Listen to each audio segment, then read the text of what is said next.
Hello there, chat. And welcome. Today we are exploring quite the phantom, the ghost. It's a revenant. It's a shadow. Some say it never even existed. Because you see, today we're playing a Wii U game. And yeah, it sure is Friday, isn't it?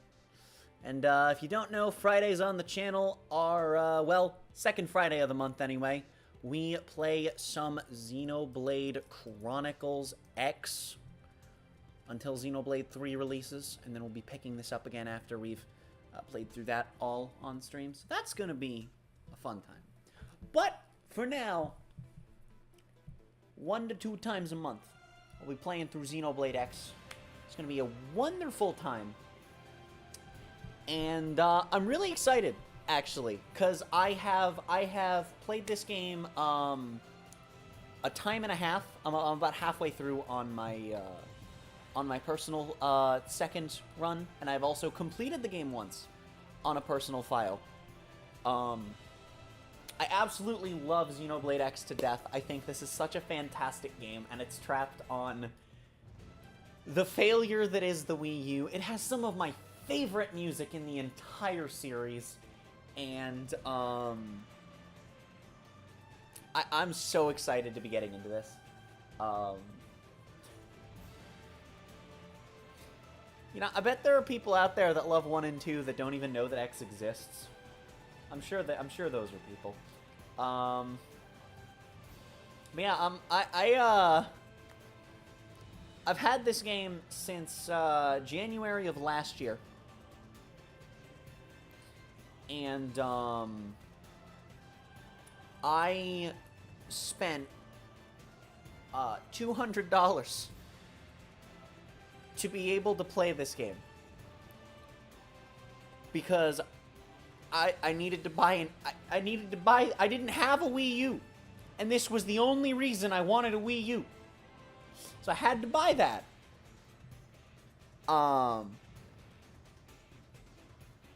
And I found a copy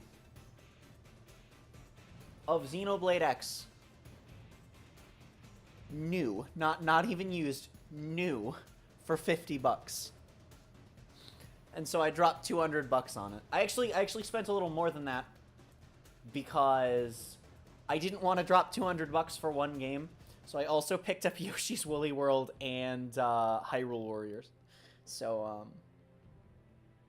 instead of spending $200 to play Xenoblade X, I spent about $230 to play Xenoblade X, Hyrule Warriors, and Woolly World. Woolly World has not entered my Wii U yet. It's been a year and a third. And one of these 3 games still hasn't entered my Wii U. It's pretty much been Xenoblade X for most of the time that I've played on this thing. So yeah, Xenoblade X, much like Xenoblade 2, only has room for 1 save file, which is tragic. But thankfully, much like the Switch, you can just cram an assload of accounts onto your Wii U. And so that's what I literally have 3 accounts on here, and they are 3 of them, 2 of them have only played Xenoblade X and no other games, and 1 of them has only played X and Hyrule Warriors. So, technically that's not true, because it's also my Nintendo Network account that I had on 3DS, so it's played those games, but we don't talk about that. It's been about 5 minutes, though, which is how long 5 to 10 minutes is how long I like to wait before I start actually doing stuff, so people can get on in the stream. So, let's get right on in. One thing I will say, important thing of note is that Xenoblade X is not as story-focused as the rest of the Xenoblade games, and that is a thing to keep in mind, but there are going to be cutscenes. Actually, let me go into the settings first.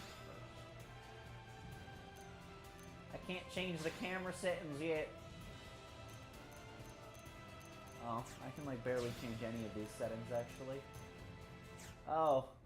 No, that's okay. I just didn't, can't even change. Alright, well, but we're diving in! Gamer time.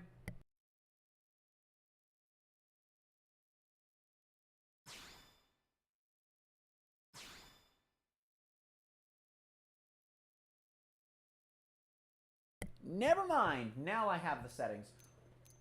Oh, is it just my brightness?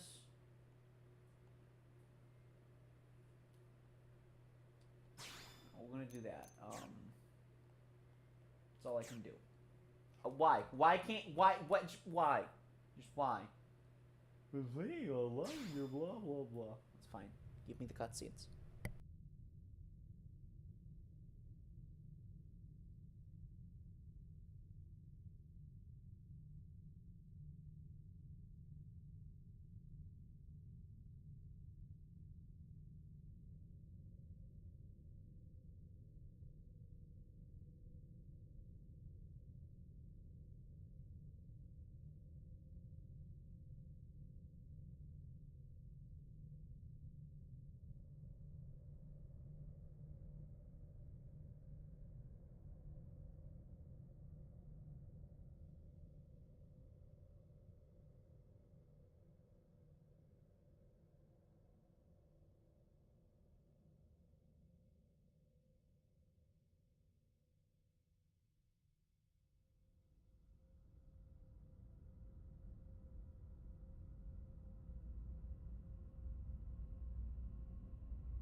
July 2054 AD. The Earth was caught in a great battle between unknown alien forces.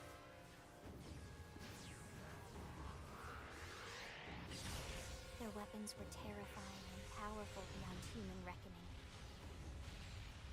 Our planet was overwhelmed, its surface reduced to ash and rubble in the blink of an eye.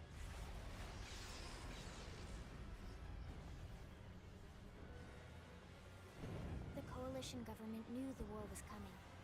In response, they prepared the Earth-Life Colonization Project, Project Exodus. Interstellar arcs were launched all across the planet, from every major city on Earth. Bravely, we leapt from our cradle, our home for the last 4.5 billion years. But most of the arcs never even made it out of the atmosphere. Only a small handful managed to escape. Among them was our ship, the White Whale.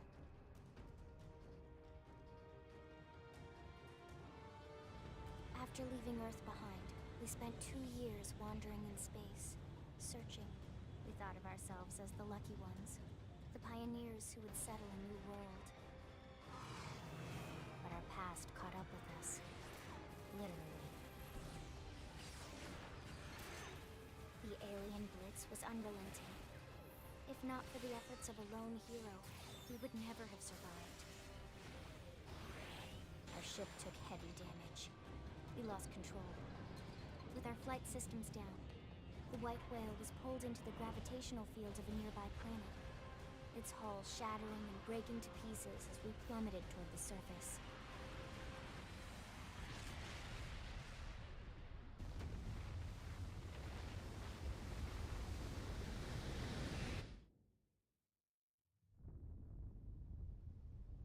Since then, 2 months have passed.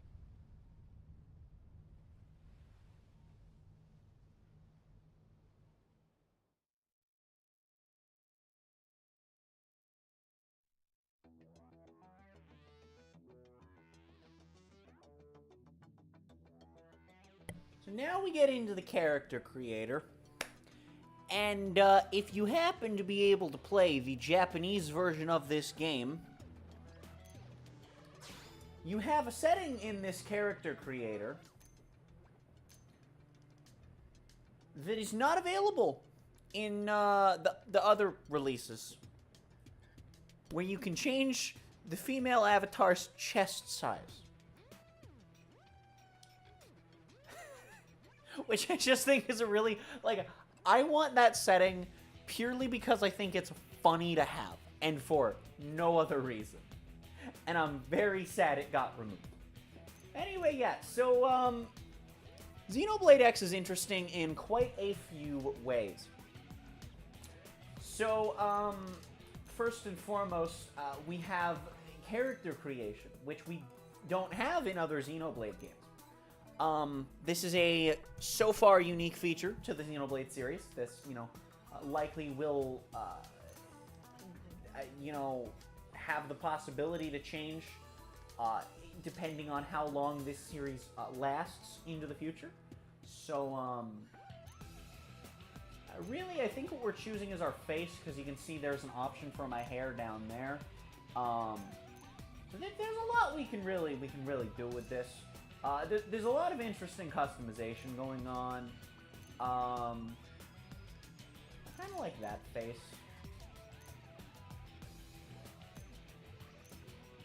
And if anyone's wondering, by the way, the narrator in there, first off, is a character that we will meet very quickly in today's stream.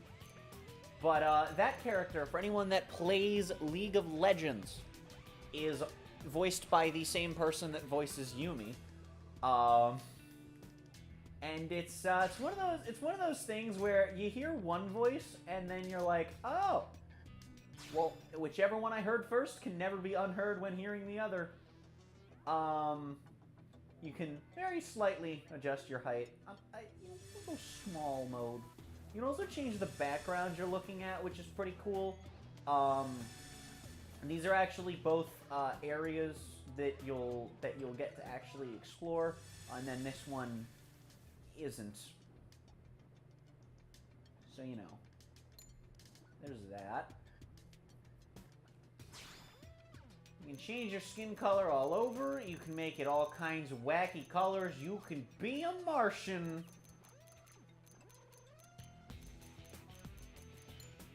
But I'm just gonna do that. Go back to where we were. We're just gonna leave the default. I don't tend to mess with the skin color much. You can have a face with more things going on. Lots of stuff. I don't normally do face customization. You can do scars and stuff, so that, those aren't exclusive to the faces that it looked like they were on. But again, I think we're just kind of going to leave that to go for now. Again, you can just have more going on your face. You want to have nothing going on the face. Not the most options in the world for hairstyles, but that's fine. That's fine. We got enough to work with here. What do we want to go with?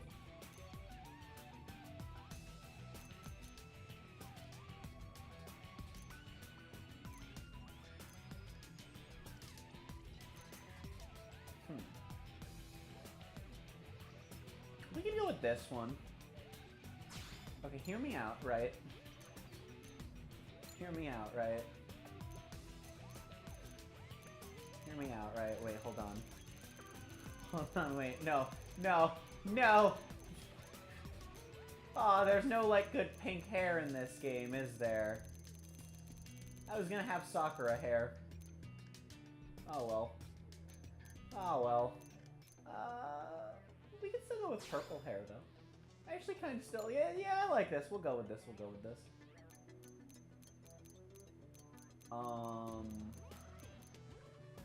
Wait, hold on. This isn't what we want. Okay, we want this, and then this. You can have them be separate colors, right? And so then we have this one fade into the green. See? And so then it looks all cool and stuff. See? So surprising amount of customization in this game. And if you also want to see what this looks like with each other hairstyle, the colors save. individual of your hairstyles. Not every combination of colors is going to look as good with each hairstyle. Ooh, that actually kind of works with this one. I don't like the short hair as much, though. And this is just stripes. That's cool. But I think we're going to stick with this. I think we're going to stick with this for our look. You can go to the eyes. And I love the eye customization in this game. And I know that's a wacky sentence, but like, so you can have like normal eyes, weird eyes, weird eyes, weird but semi-normal eyes, weird but vaguely normal looking eyes, wacky eyes, lizard eyes, eyeball. So, that's interesting. I think I went with these eyes in, my first playthrough. I'm gonna go with these. As for eye color, you can only have one eye color, unfortunately. You can't have them be separate colors, which is tragic, because that would be awesome. But, okay, hold on. I'm gonna do this to grab my colors.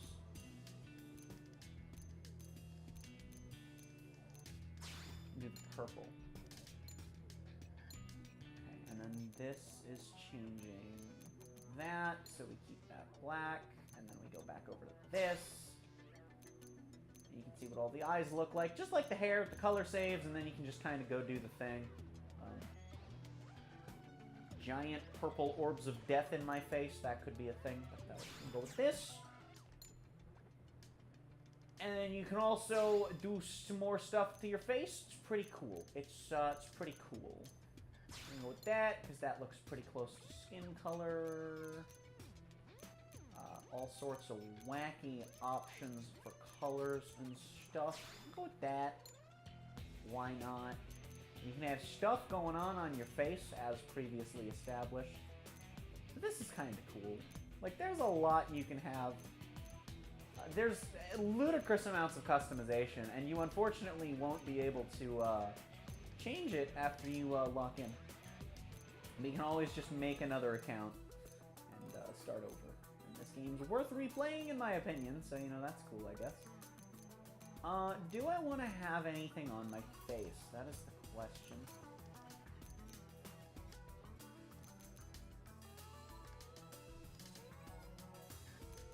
You know, we'll throw the butterfly in. Why not? We may have a butterfly on our face. And, you also get to choose a voice. Your character will not speak in cutscenes, but they do have battle dialogue, and, the voice you choose determines the personality as well as, of course, the voice actor. So, here are all of the various voices. I'm not going to go over all the male voices as well, but one thing of note is that the classic voices... Shall we then? Hello? Yay! What? Yay! We win! If that voice sounds familiar to you as a Xenoblade player, that's right, it is Fiora's voice. As well as the fact that male has the classic voice, which is Shulk. So, if you didn't know VA names, just check the Xenoblade X menus and you can find theirs. Or Google it. Alright. Huh? Shall we?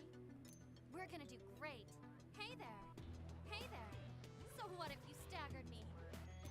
I've lost my balance. Ah! Shall we? Huh?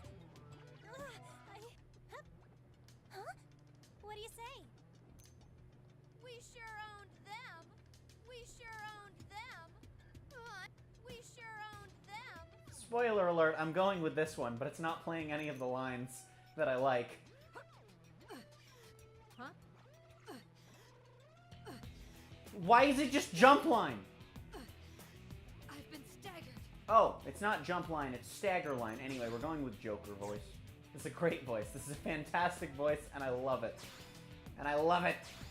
Alright, we're going with this. Back into cutscene hell we go, because it's early RPG.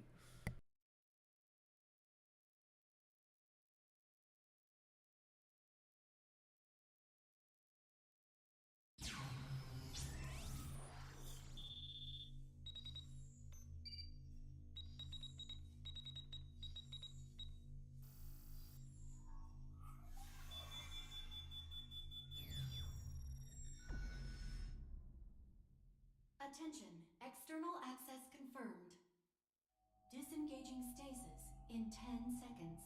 7, 6, 5, 4, 3, 2, 1.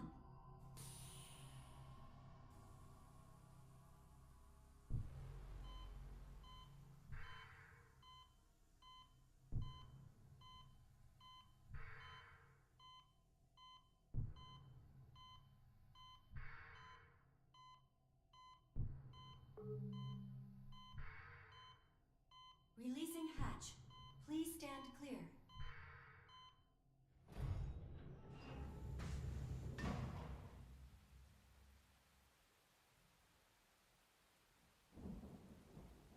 Hey there. Looks like you're all in one piece.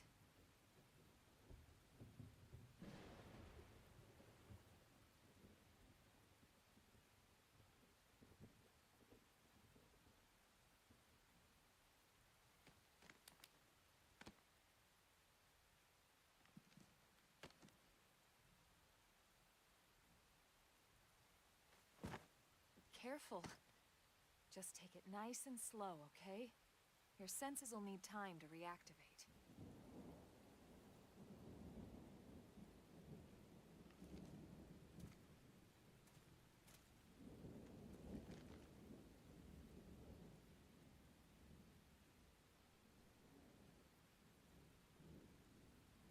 Your pod is the only one around that landed intact. Good thing I found you. My name's Elma. You want to tell me yours?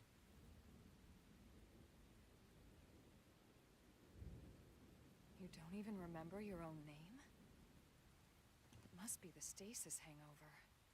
That's not good. Just try and focus, all right?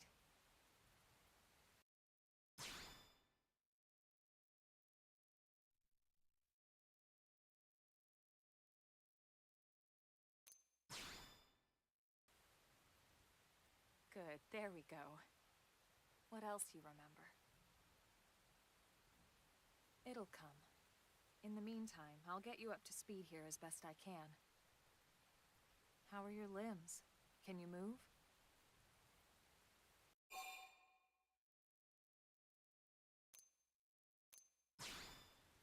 We'll take it easy while you shake the stasis out of your system. One step at a time, all right? First things first. You'll be needing a weapon. There you go. All right, let's get going.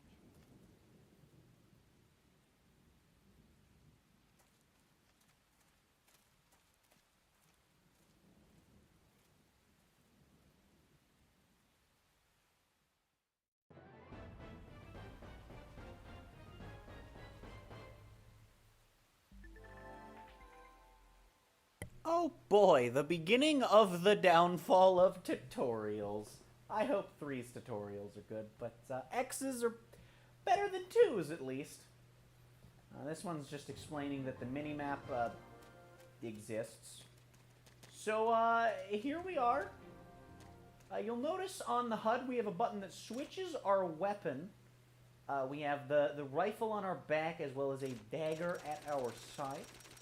This is an important part of combat in Xenoblade X. Quite the unique mechanic that Torna would then create a hybrid of between itself and 2's combat. But hey, we'll get to that in a little bit. You can kind of, just do all the zoomy bits. You can move the camera in and out. So interesting fact about the camera controls here. If you press down, it zooms out. If you press any other direction, it zooms in. Don't ask me how that makes sense. No, I don't know. If I can go into my settings here, though. Interesting thing here. We can go into our camera settings. Fantastic. So, in Xenoblade Chronicles 2, you have the ability to move your camera up and down. On Xenoblade X, you also have the ability to do this. It's just in the pause menu, as well as the fact that you can move it side to side, actually. So you can, be a bit off to the side if that's what you would prefer. I'm gonna have my zoom be a little slow.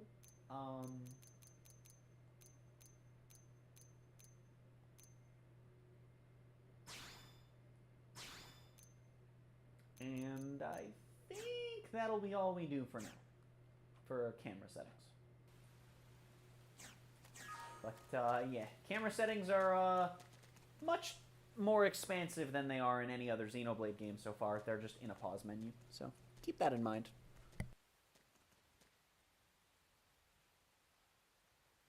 Most of the White Whale's life pods didn't survive the crash, like this one. You're one of the lucky few. Right. You don't even remember the White Whale, do you? You know, the L-002? The ship we escaped Earth on? You remember Earth, right? Planet Earth. Your homeworld. Or rather, it used to be anyway. Unfortunately, it was caught in a battle between two alien forces. And destroyed.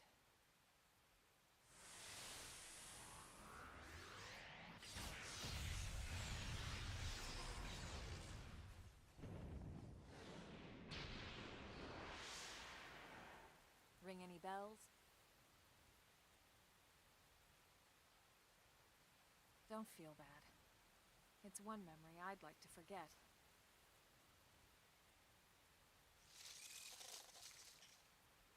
I know.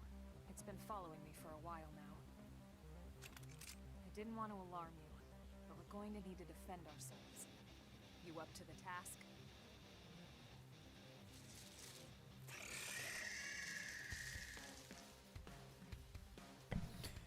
Welcome to combat in Xenoblade Chronicles 2. As always, your weapon starts not drawn. You pull it out. So, your weapons are both, accessible. You have a melee and ranged weapon at all times. You have arts just like always. But you'll see this little green circle winding up around the arts only when I'm holding my rifle out.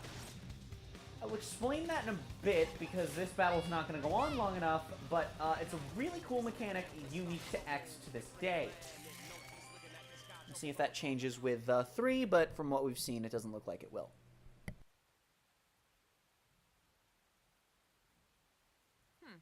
You're not half bad. There's plenty of work back in the city for someone who knows how to handle a weapon, you know.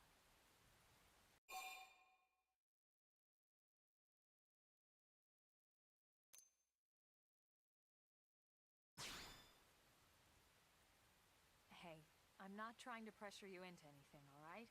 It'll be your decision in the end. But anyway, we can talk more details later. For now, let's keep moving.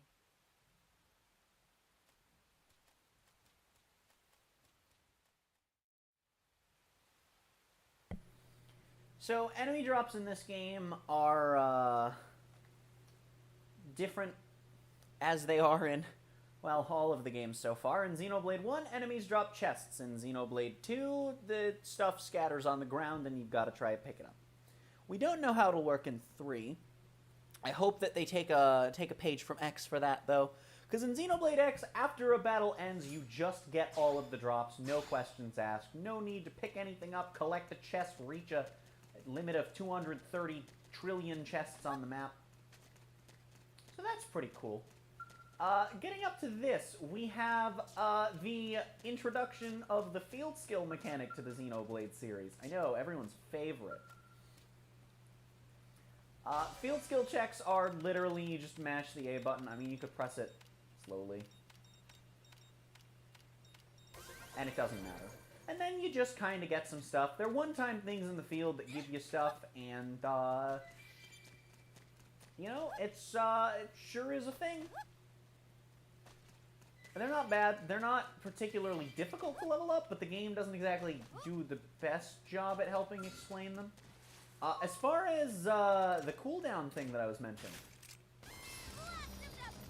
So, as always, your arts are on a cooldown. And there's a lot to explain about X. It has probably the most in-depth combat system, at least at surface level, of the 3 games so far. So these green circles around here are secondary cooldown meters. If the green circle is full when you use the art, you get some sort of bonus effect. For some arts, that's just the ability to use it again immediately. For some arts, it is just, you know, crazy, wacky bonuses. If I go into my arts menu here, we just leveled up and earned a new art, so that's fan-hecking-tastic. We can see what our secondary cooldown bonus does, and don't worry about the third cooldown. That's not something we'll have access to for a good while. But for secondary cooldown on, say, Chrome Armor, for example, it's immediate reuse, whereas an Assault Hammer is also immediate reuse, whereas Flame Grenade is a massive damage increase. So that's pretty cool. Also, you'll notice that there's no break arts. We just have topple arts in this game. I'm just going to throw that out there. If you're familiar with break topple, there's no break. You just topple. And then you also have an art that immediately synergizes with it because it boosts damage versus topple targets. It's pretty cool. And then also inflicts Blaze, which is also pretty heckin' gamer. Also, each art is tied to a weapon. Not to, just to clarify, the arts aren't tied to ranged or melee. There are different classes of weapons, and we'll get into that when we get the menu for it, but that's a thing to keep in mind. So we have the assault rifle and the knife. These two arts are tied to the assault rifle, and Chrome Armor to the knife. This means that they will switch to that weapon upon activation, and their secondary cooldown will only charge while you are holding that weapon, and they cannot be equipped if you have another weapon like a dual swords weapon equipped. Then your knife arts can't be used. On the note of dual swords and dual guns, we have Elma, who uses these weapons. Elma's pretty cool. She's a damage dealer. It's what she do. Important thing of note as well, you're going to have a lot of options to build your character pretty much any way you heckin' want, and it's going to be fan-hecking-tastic. There's going to be ass tons of side questing to do that'll unlock crazy amounts of customization, and aside from arts being restricted to specific weapons, there's almost no limit to how far you can go with customization on yourself. You also have... Oh, not that. You also have the ability to shift around your arts, so for the moment, I am gonna do that. If you put an art all the way over here in the arts palette, I believe in X, you just go straight over there from the menu, so that's pretty cool. You can also upgrade your arts, although I don't even think we have... Oh, no, we do have enough to do that. But we're not gonna really... Actually... I mean, 50-second cooldown's kind of poopy, actually. Yeah, why not? And then for Elma's art palette, we'll do this, and we like this. So yeah, for Elma's starting arts, we have Sliding Slinger, which just does damage, and then also gives you extra TP if it is attacking from the side. So kind of like Slit Edge, but instead of a debuff, it gives you a resource. I'll explain TP a bit more when it becomes more relevant. As for Shadow Strike, it's backslash, but it also inflicts stagger, so that's pretty cool. And then you have Stream Edge, which, you know, isn't a break art, but it is a TP art. The important thing about TP in this instance is that any art with the TP symbol on it is going to consume 1,000 TP. You generate TP by attacking. Different weapons generate different amounts. And then she also has Upper Hand, which grants critical power for 20 seconds. So that's pretty cool. Buff arts are neat. But we're not going to play as Elma just yet. I just want to show off some combat-y bits. We're just going to yeet for now. Show off my my spicy new cooldown. We got him staggered. You can also... Screw you, Elma. We can also click the right stick and lock on to whatever body part you're currently attacking.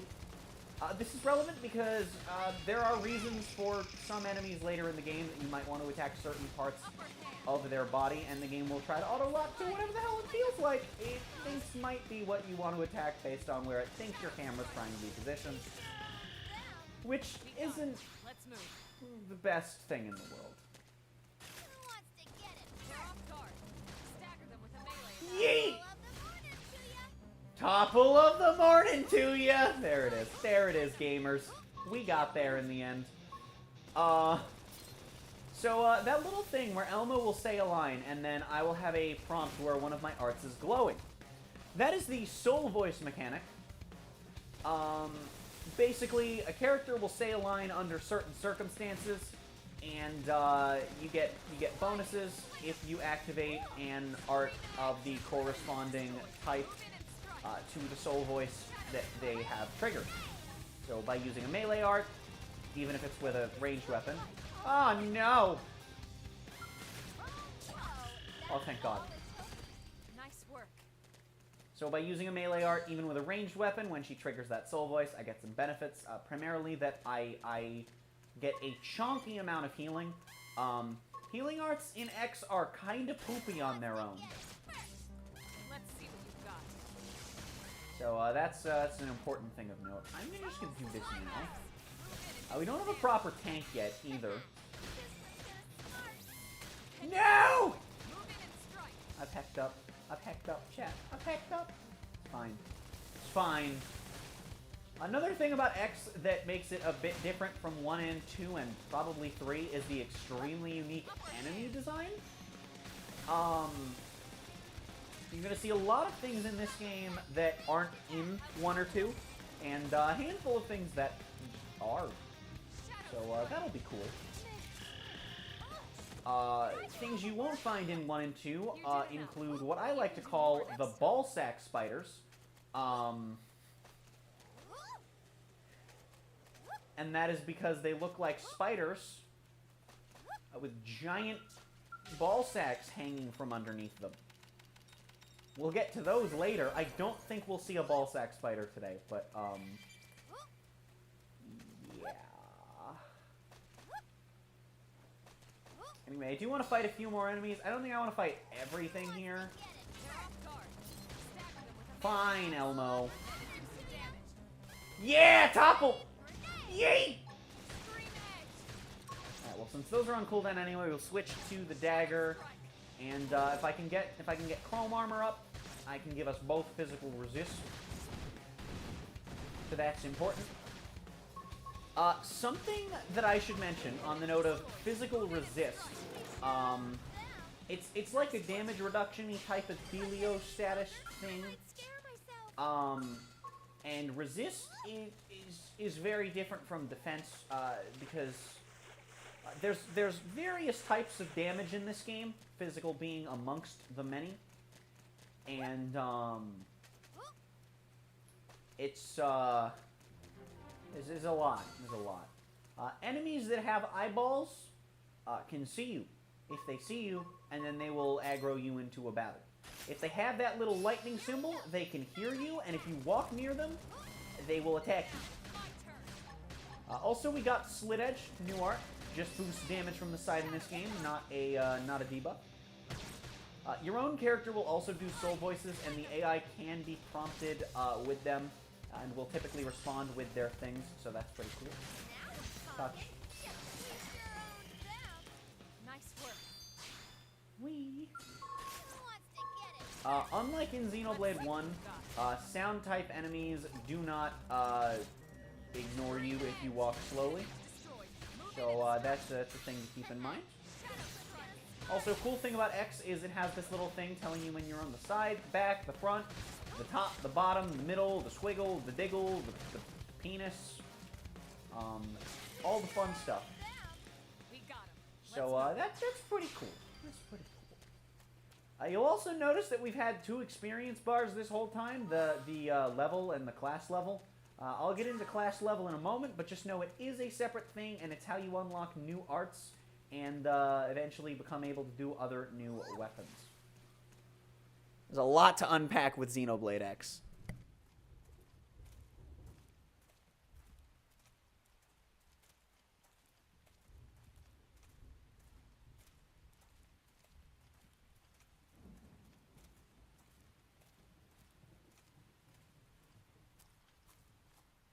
The rain's starting to let up, just in time for sunrise.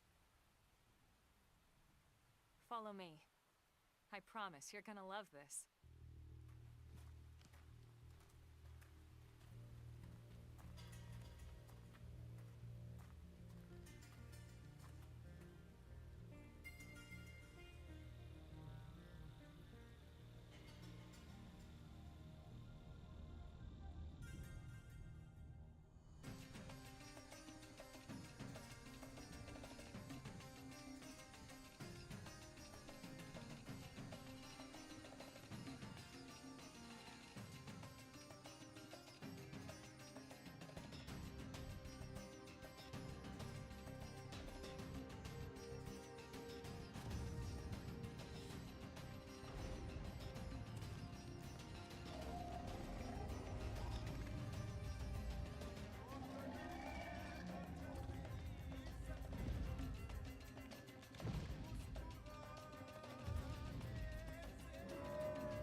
Wild, huh?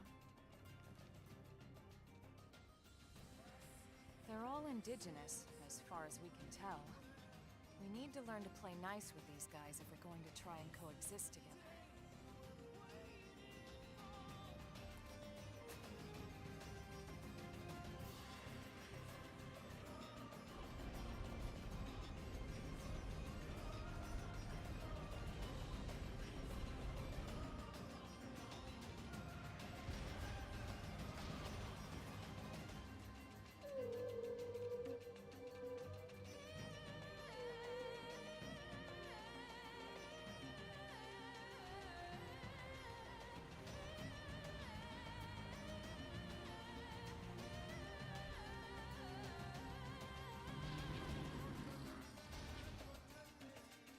We call this planet Mira.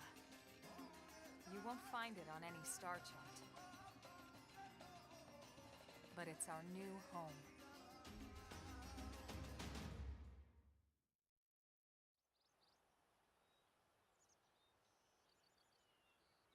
Recognize the habitat unit? That's where we're headed. Watch yourself. That first step's a doozy. We can jump if you like. You could handle the fall. But the indigents down there are another story. Some big, some mean, all nasty. Given our options, the high road here would be the safer way to go, relatively speaking.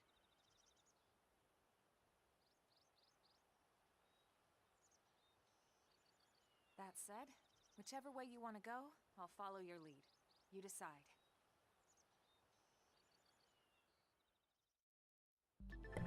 I had to take away the overlay for that cutscene because it looks so good. It is pixelated and blown up to death because it is stuck on the Wii U, but it still just looks beautiful. It amazes me. It amazes me how good Xenoblade on Wii and Xenoblade X have managed to look despite the limitations of their hardware. And it's so crazy to see, like, just how much better Definitive looks on top of that, and 2 as well. I can't wait to see how good 3 is gonna. It's gonna look so good. I've been sprinting. Like Elmo said, yes, I sometimes call her Elmo because I think it's hilarious. Yes, I am stupid. Like Elma here said, we can choose to take the low road in or the high road out.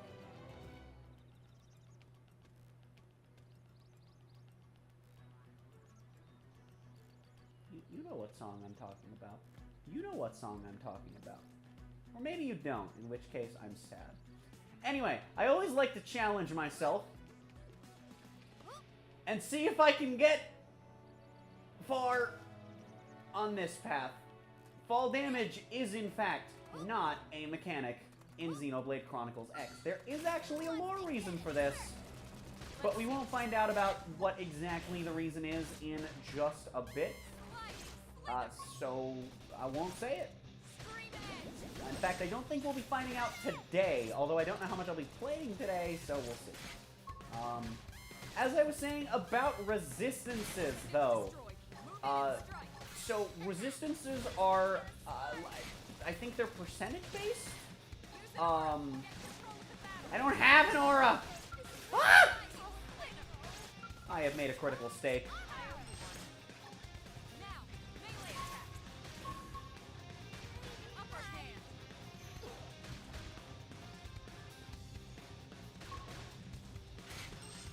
No shot she does this in 20 seconds.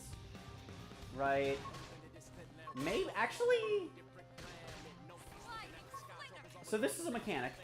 If you die, you are, you're given 30 seconds for your teammates to come revive you or finish the battle without you. If this time expires, Elma, no! Even if they would have won the battle before it fades out, if the timer expires, you're gone. So, tragic and sad. Didn't get very far this time. I never do. If I had fought more enemies back there, I could have. But the reason resistances are a really important factor in this game, and resistances do come with armor, don't worry. But the reason resistances are such an important factor in this game is because the defense stat is worthless. You see, the defense stat in this game is a stat that says, alright, you're taking damage. So it's X damage minus your defense stat. So let's just suppose for a minute that I have a 448 health stat, right? And I'm getting hit with an attack that deals 200 damage. And I have a defense stat of 20. I take 180 damage. I don't know why they did it this way. I really don't. But they sure did. Another important thing is that your resistances can go into the negatives. And if you have negative resistances, you take extra damage from the stuff and the thing that the resistance is negative to. So if you have negative physical resistance, you don't take, you take extra physical damage as opposed to reduced. Defense stat is still applied and calculated as one do, but oh, topple of the morning, do ya?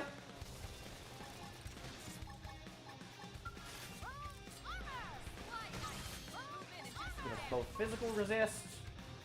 Please don't expire the soul voice. Yeah, gaming.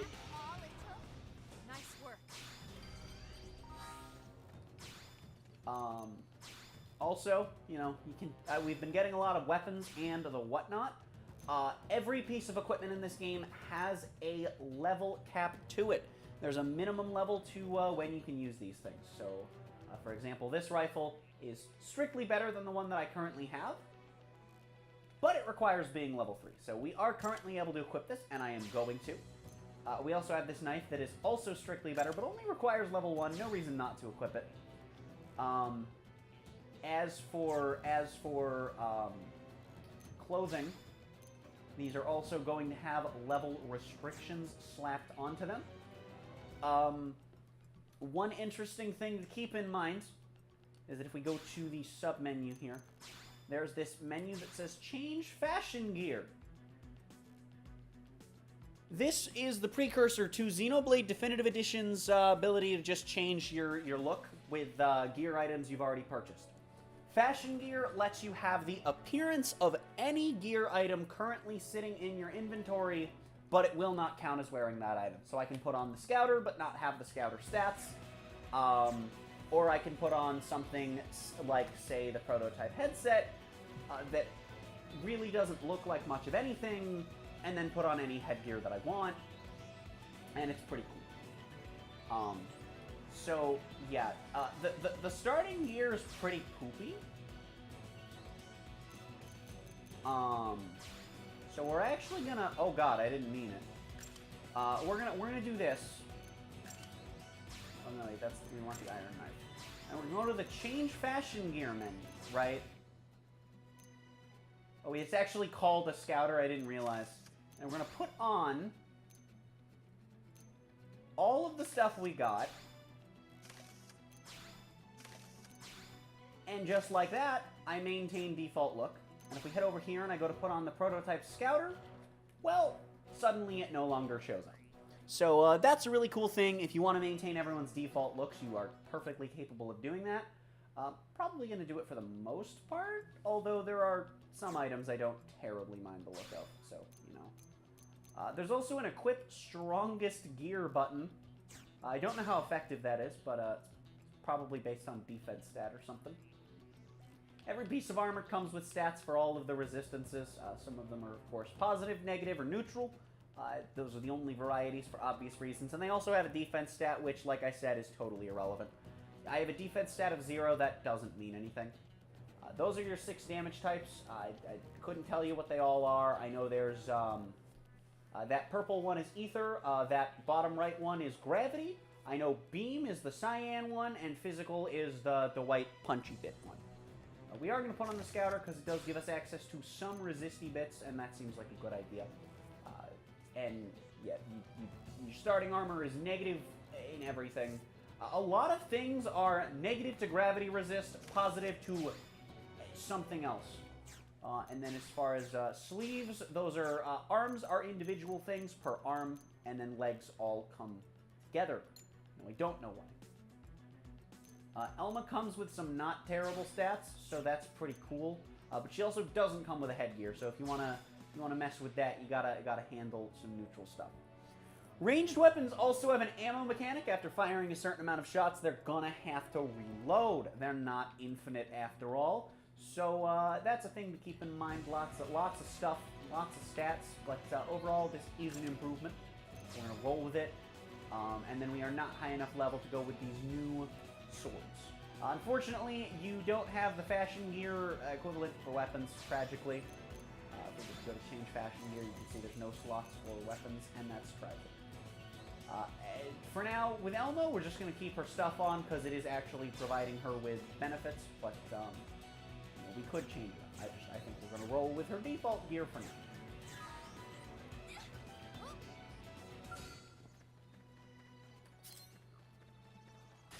I do want to kill some enemies on the way into the city, though, because, you're gonna kind of just want to fight enemies that are along your path. Levels are a resource of sorts. You're really gonna want to be leveling up. You're really gonna want to be leveling up in this game. If you're not keeping up with the levels, and you're not making all the spammy cheese builds, if you're not doing one of those two things, you're hecked. Combat in this game can be absolutely brutal if you're not careful. Toss this over to Elma. Get my secondary cooldowns back online. Shoot the leg, Elma! Shoot the leg! Elma! Elma! Elma! Elma! I can't even see its health bar. It doesn't matter. There's no way she's killing both enemies in time. This is unfortunate. That was unlucky. That was unlucky. Elma, you gotta help me out here. You gotta help me out here, Elma. Like, you just rescued me. Stop letting me die. You bitch.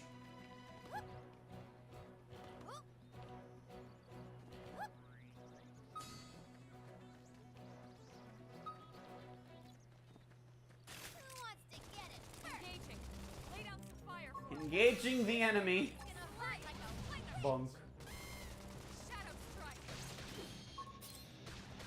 Alright, let's shoot its ass. Break its butt. Yeah, we broke its butt. Yay!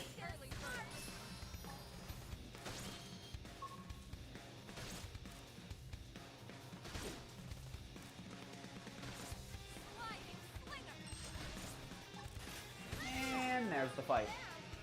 Nice work.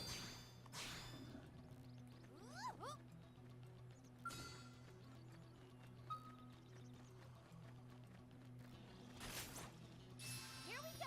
Hello, friend. Now it's my turn. I would like to destroy your butt. Ranged attack. This one's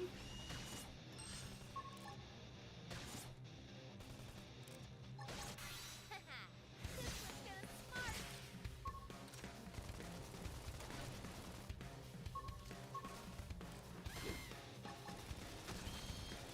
Salt hammer. Dude, I used the ass ham, alright? We got him. Let's move. I kind of want to attempt this again. Let's see what you've got. Shadow I'm strike. just going straight in for the chrome armor. Sliding slinger. We're just going for it. We're just going for it. Did I already do this? I don't know. Oh god! Leg expando! Ah! No, no expanding legs! Move in and strike. Touch! Well, that is tragic, but I still would like to inflict blaze! I should heal up first. Oh, my cooldowns are long. Oh, my cooldowns are long. Oh, he's aggroed on me. Oh, he's not aggroed on me anymore. Ooh, she toppled.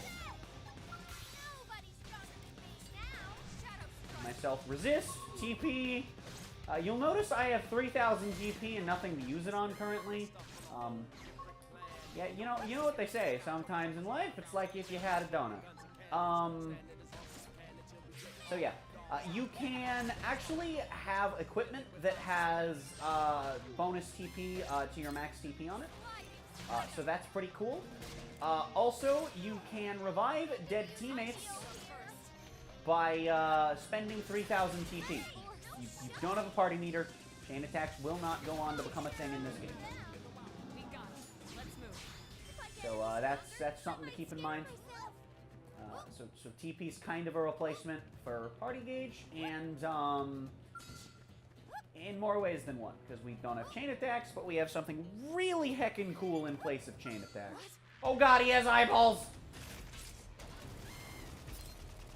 What is that thing on your head? Slide nice. Move in and do some damage. Yeet! Appendage destroyed. Oh, we tackled him. Yeet! Shadow strike. Wow, that was going real slow.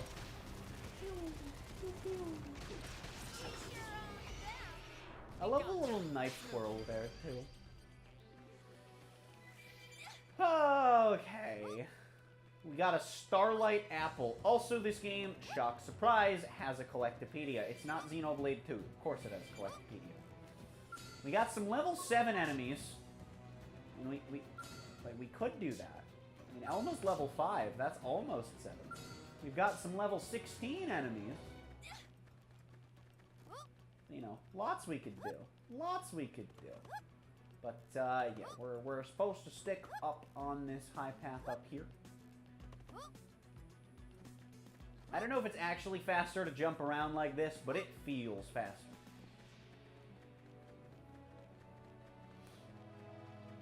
The map in this game is stupidly expansive, like ludicrously large. It's all one big interconnected area.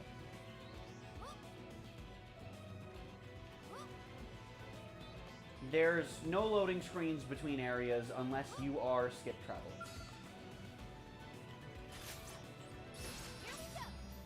We have a new art here as well. We have Infuriate. Oh, I see. I see. Wanky. Move in and do some damage. Okay. Touch. I did this probably. Infuriate's not very good early on your character because you don't really have tanking tools just yet. Elma, you're an asshole.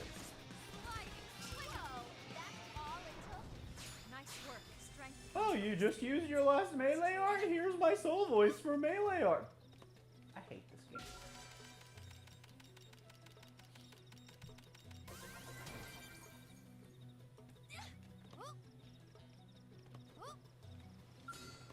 Alright, well that's a level 5, but hey, Elma's level 6, so, we should be able to handle it. I will play as Elma, but I want to play as Elma once we actually have access to a full party.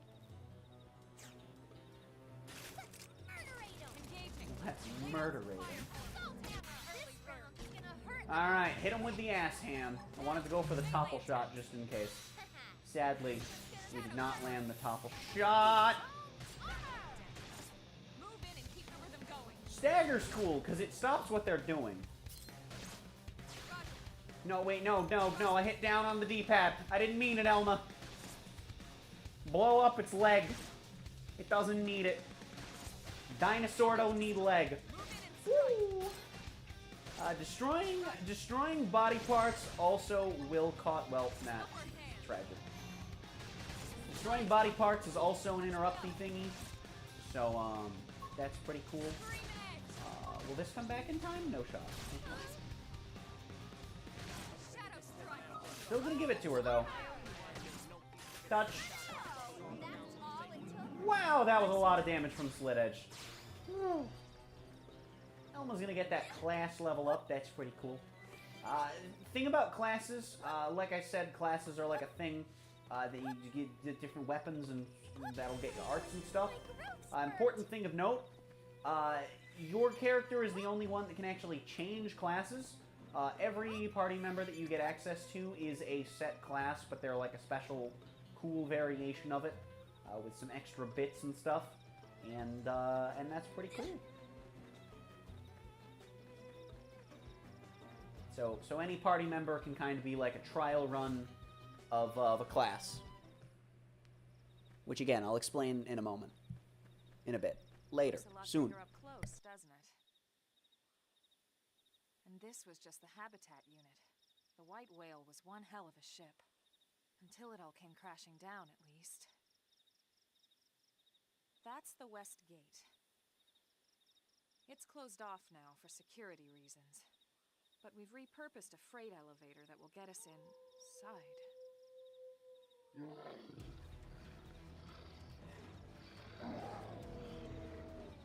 Rexes. Riled.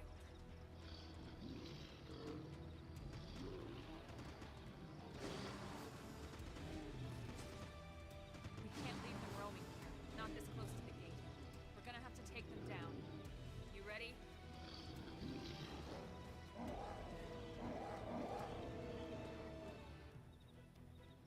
Oh boy, Grex. Because I don't have any PTSD from my first playthrough about these bitches. Topple of the morning to ya! Yeet! Oh, wait, oh, he's dead! Alright, we're gonna go for this, get some physical resist. These Grexes aren't particularly difficult. I don't have an aura! These Grexes aren't particularly difficult to deal with. It's Grexes in specific later areas that are poopy to deal with. Elma, you just gave me that, and I used my only one. Shut up. Kaboom! You don't have a tail anymore. And that ended his life. Tragic.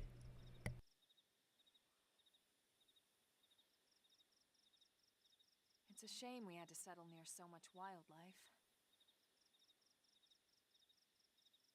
Luckily, some species aren't so hostile, but they aren't necessarily friendly either.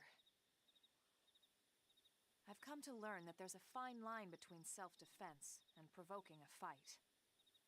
We need to walk that line. All right, let's head in. Who knows? Maybe seeing the inside will jog your memory.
Well, here we are.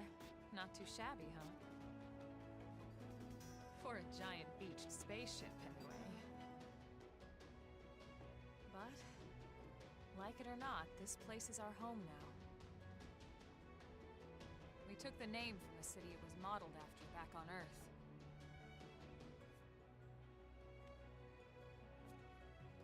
We call it New Los Angeles. Welcome to NLA.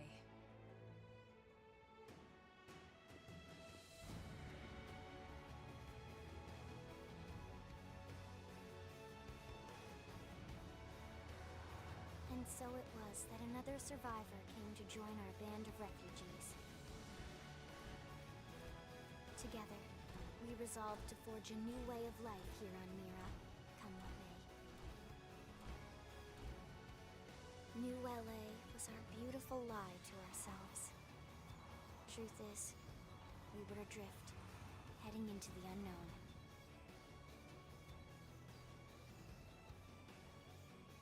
Our native home was gone, swallowed in a shroud of light.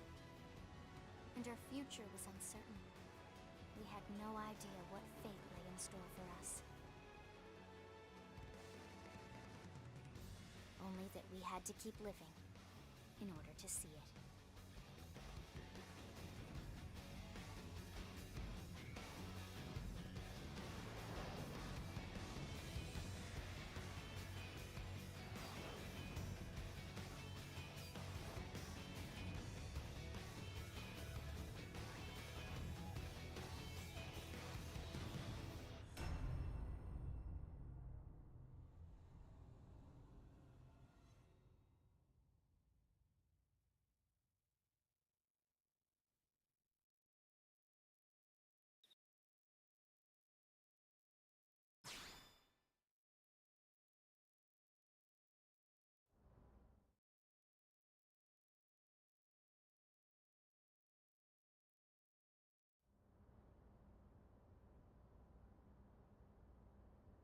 How about a quick tour of the facilities to refresh your memory? Let's start with your living quarters. Follow me.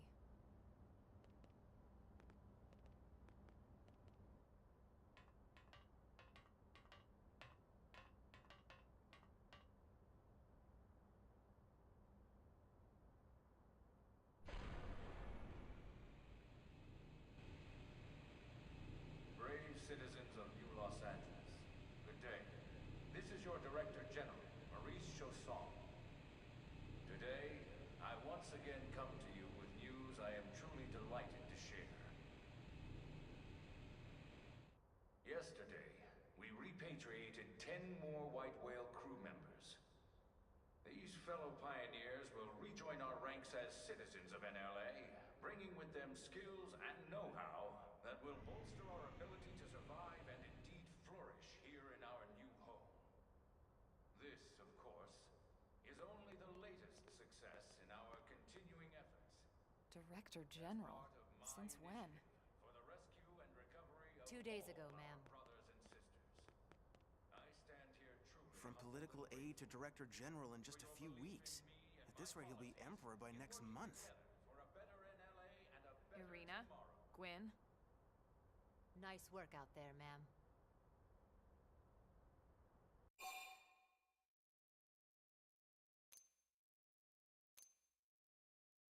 Right. Introductions. Irina Akulov, Gwyn Evans. This one of the survivors, Colonel? The survivor. I only found a single pod intact at Starfall Basin. Wait, what?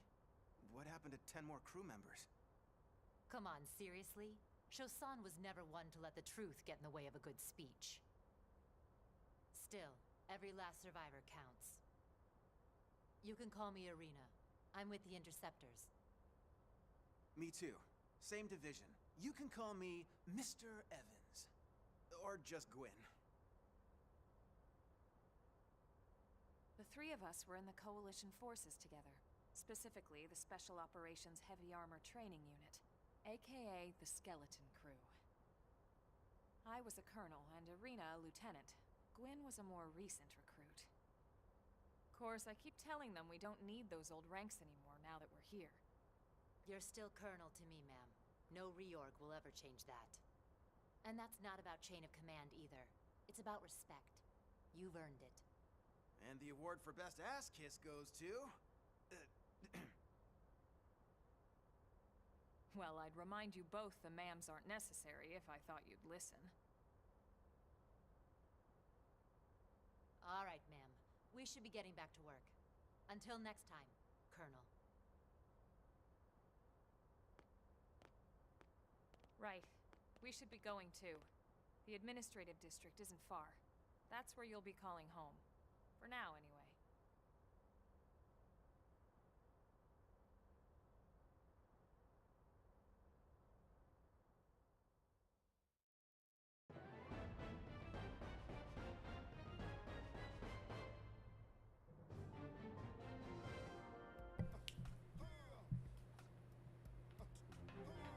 Yeah, I'll be honest, I don't know why I unmuted. I knew this was a cutscene right here. But,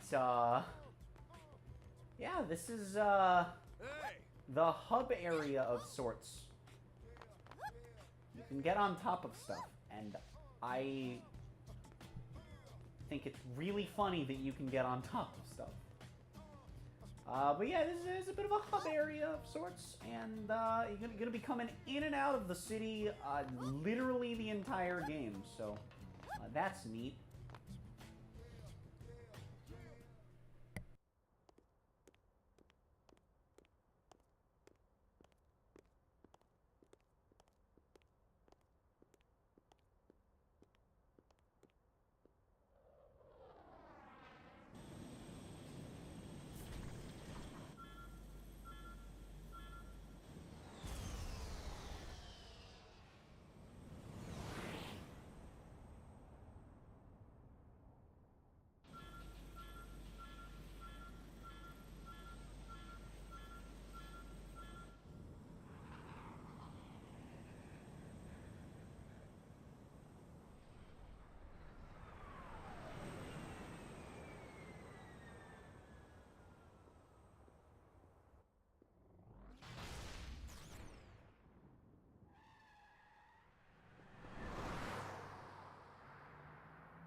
Damn it!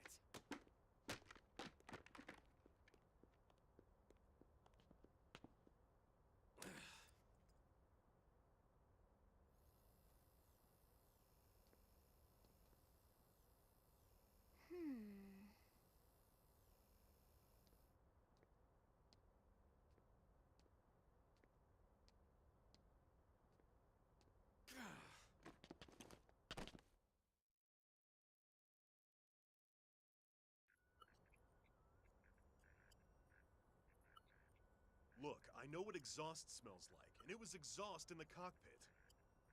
Just check the ductwork, would ya? Oh, I'm checking.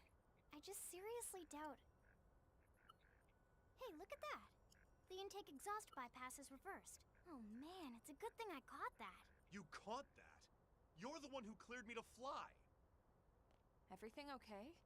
It's not like you to flub a flight check, Lynn. Good thing you had a rugged pilot like Doug at the controls. Oh, hey Elma. How'd it go out there? And would this be one of the you-know-who's? Cool. I'm Lynn Lee Koo, mechanic and top all-around fix-it gal for Blade.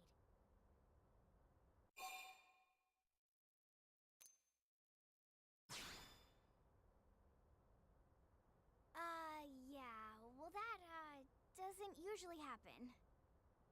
We know it doesn't, Lynn. Look, I know what you're thinking.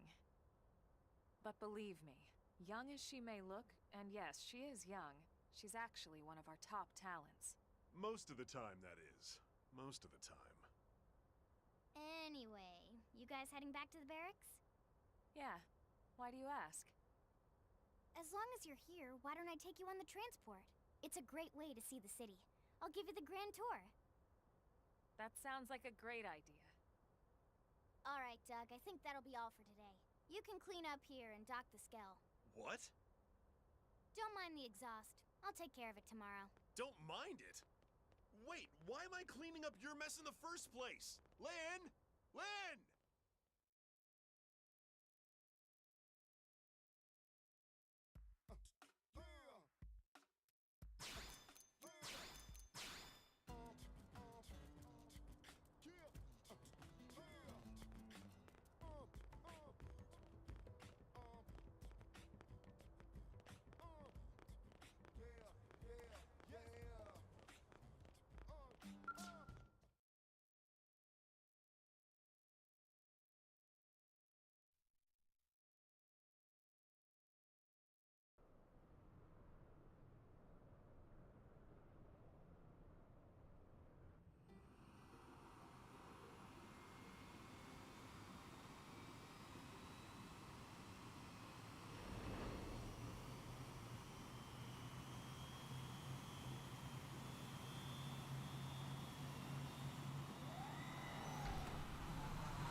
Not bad, huh? You can see everything from up here. It beats walking, that's for sure. The best way to see NLA. I never get tired of this view. It's like a different city every time. It's certainly come a long way in the last few weeks. There's still so much to be done. One day at a time. Speaking of which, we don't really have time for a full pleasure cruise here. Why don't you give us the express tour, Lynn? Just the highlights. Okay, you got it. New LA is divided into 4 districts. We departed from the Industrial District, where Doug and I were conducting the flight test. It has food production, skill development, you know, industries and stuff. It's also where the West Gate is located, remember? Expect to pass through there fairly often. The only other gate out of the city is in the Administrative District, but I'm skipping ahead. Next is the Commercial District. Restaurants, galleries, cafes, clothing, groceries, you name it. It's a veritable shopping paradise. The CD is the closest thing to a downtown we've got. It can actually get pretty crowded sometimes. Well, by NLA standards anyway. Day or night, the best and only bargains on the planet. To your right, the Residential District. Housing, housing, and more housing. Well, plus a nice park and the cathedral. If you're ever looking for quiet time alone, or want to relax and unwind with a good book, that's the spot. Right? The park is my favorite place to just zone out and chill. And last but not least, our destination, the Administrative District, the nerve center at the heart of NLA. Note the distinct dual-level structure here. The upper level holds our administrative tower, home to Blade HQ and the government. Not to mention Armory Alley as well as the Barracks where we live. The lower level there is a hangar complex for Skell maintenance and repairs.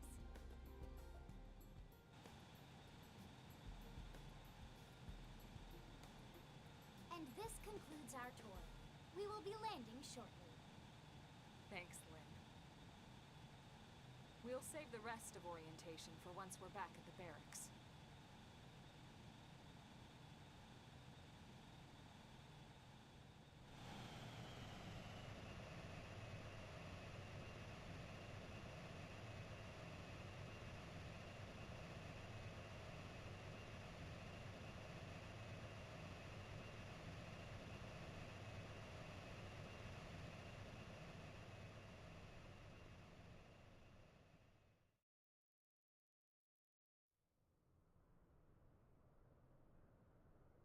Enjoy your stay in the Administrative District, and thank you for flying Linley Airlines. Right. Let's get you over to the barracks. Then I should file my report. They'll be eager to hear the details on how I found you, I'm sure. Well then, we better not keep them waiting. The barracks are pretty close, actually. They're set up just behind the giant blade tower here. That road there wraps around the left side and leads right to it. We'll pass through Armory Alley, but let's not get sidetracked, okay? We can check it out later.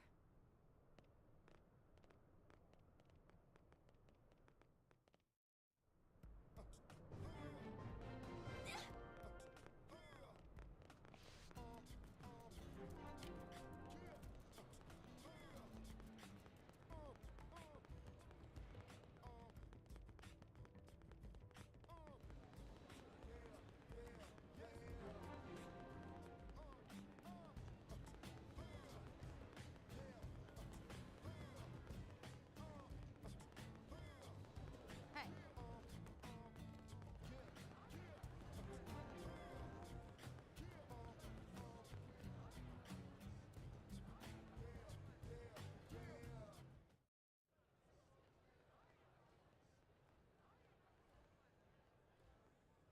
And here we are, the Blade Barracks.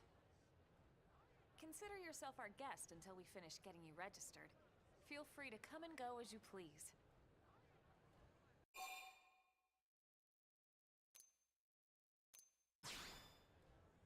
I think I can answer that one. So, you must be the latest rescue. Secretary Nagi! Miss Ku. Chipper as always, I see. What can I say? Pep is my middle name. I ran into Doug Barrett on the way here, and he didn't seem quite so upbeat. Anything about today's flight I should know? No. Nothing to worry about. Good. Be sure it stays that way. More importantly, Elma, you found another one. Excellent work out there. Just doing my job, Mr. Secretary. Now, as for officially registering our new citizen here... Why don't we talk inside? There's a lot of ground to cover. It could take some time. Ah yes, of course. Forgive me. You must be weary from the stasis and your journey back to us. Please, after you. I'll put on some tea.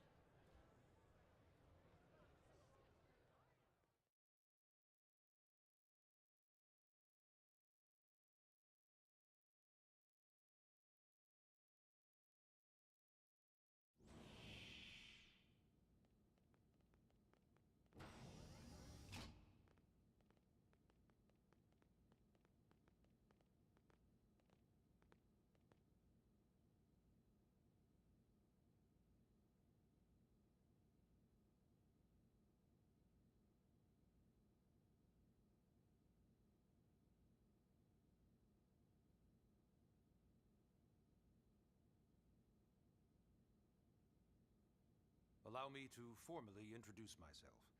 My name is Kentaro Nagi. You may remember me as Captain of the White Whale, but now I serve as Secretary of Defense here for New LA. The provisional government has charged me with keeping the peace, so all military and police matters fall under my jurisdiction. He's also my superior officer. And he'd be an excellent person to talk to when you're ready to start looking for work. What about a job right here with Blade? She seems capable. Let's give it a little more time. At least until she knows enough to be able to make an informed decision. She seems to be suffering from some form of memory loss. Memory loss? From the stasis? She could barely remember her name, and nothing at all about what happened to Earth or the White Whale. I see. Though, come to think of it, the entire lot of us have only been on this planet for what, 2 months? It shouldn't take very long to get caught up. My thoughts exactly. Well then, where should we begin?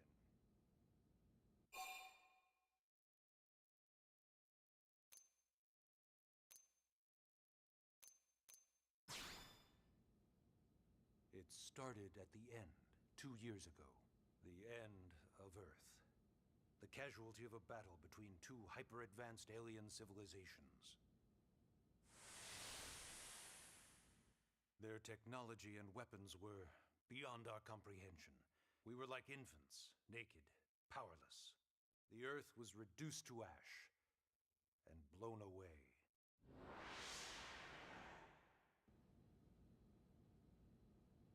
I still wonder if I hadn't been there, if maybe all of this could have somehow been avoided.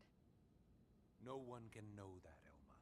What we do know is without you, there'd have been no Project Exodus, and no escape for any of us. Did it go perfectly? No.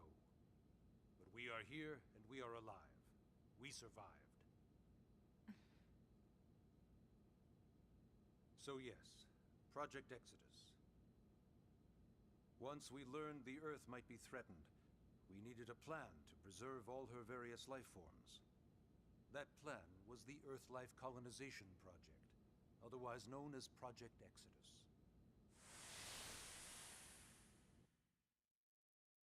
Those of us who escaped on the White Whale spent over 2 years wandering in space. 2 hard years. But we clung to our mission, find a habitable planet and settle there. We had no idea how long it would take. Or that the decision would eventually be made for us. The xenoforms found us again, and, well, it wasn't a happy reunion. Earth wasn't enough. They wanted humanity destroyed. For better and for worse, we were close to planet Mira when we lost control of the White Whale. Inertia and gravity took it from there. The ship had taken way too much damage to survive entering the atmosphere intact. We had no choice. We channeled all the power we had left to soft land the habitat.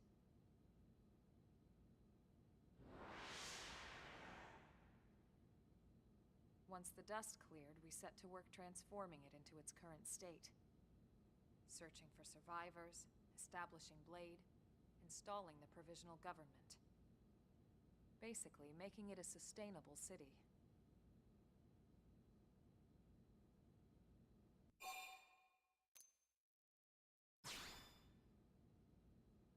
Blade is an acronym. Builders of a legacy after the destruction of Earth. Quite fitting, I think. It's a relatively new organization. Up there in space, we had plenty of provisions, and a crew trained to handle the limited amount of situations we might encounter in our travels. But of course, all that changed after we lost most of our ship and came crashing down here on Mira. We needed food, water, search and rescue teams, surveyors, police. The list goes on and on. It was too much for the provisional government to manage on its own, so Blade was born. The idea was to have one central organization with different disciplines to fill these various roles. Its core was pulled from the Coalition military, so it's mostly former soldiers. But fighting isn't our most important duty.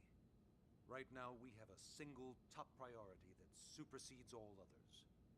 The search for and recovery of the Lifehold. Take a look at this.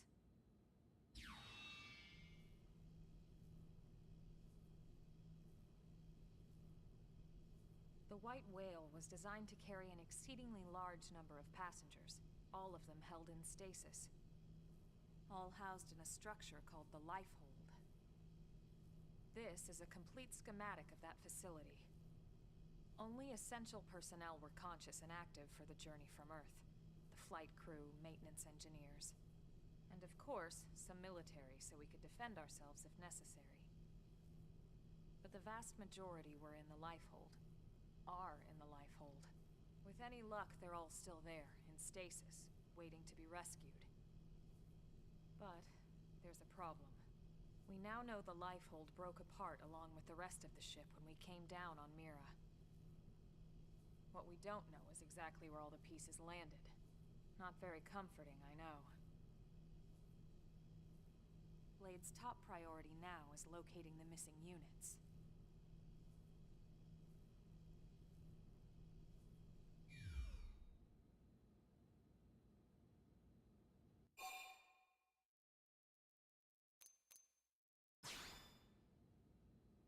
Ah, yes. All citizens of NLA are required to register their name, age, and occupation. We also ask you report any personal assets and take a short survey regarding your current state of health. All purely as a precaution. I'm sure you understand. As the caretakers of humanity's survival, we all have certain responsibilities. And hey, it's not all bad. Registering gets you access to all kinds of public services. In any case, I'm sure this is all a lot to digest. You'll be wanting some time. Ms. Ku, even I'm tired of hearing myself speak. Why don't you take our guest out for some air? Perhaps a tour of the administrative district. Yes, sir. Come on, we'll keep this briefing brief.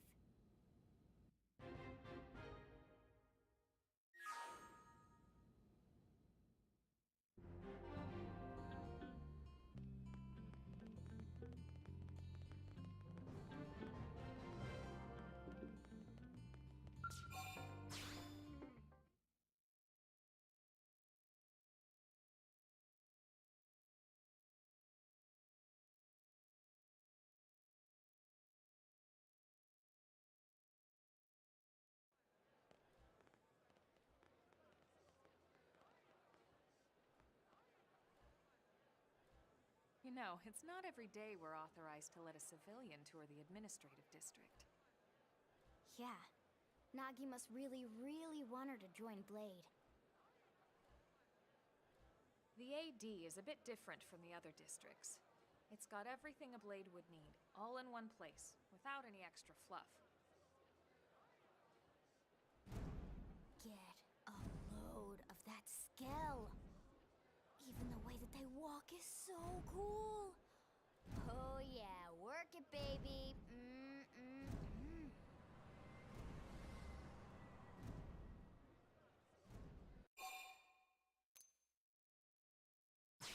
Now this girl gets it. Aren't they just the coolest? Just everything about them. The lasers, the force fields, the bipedal and vehicular transformations. You ever have that dream where you're inside one and it's just transforming over and over and over? Yeah, you know what I'm talking about.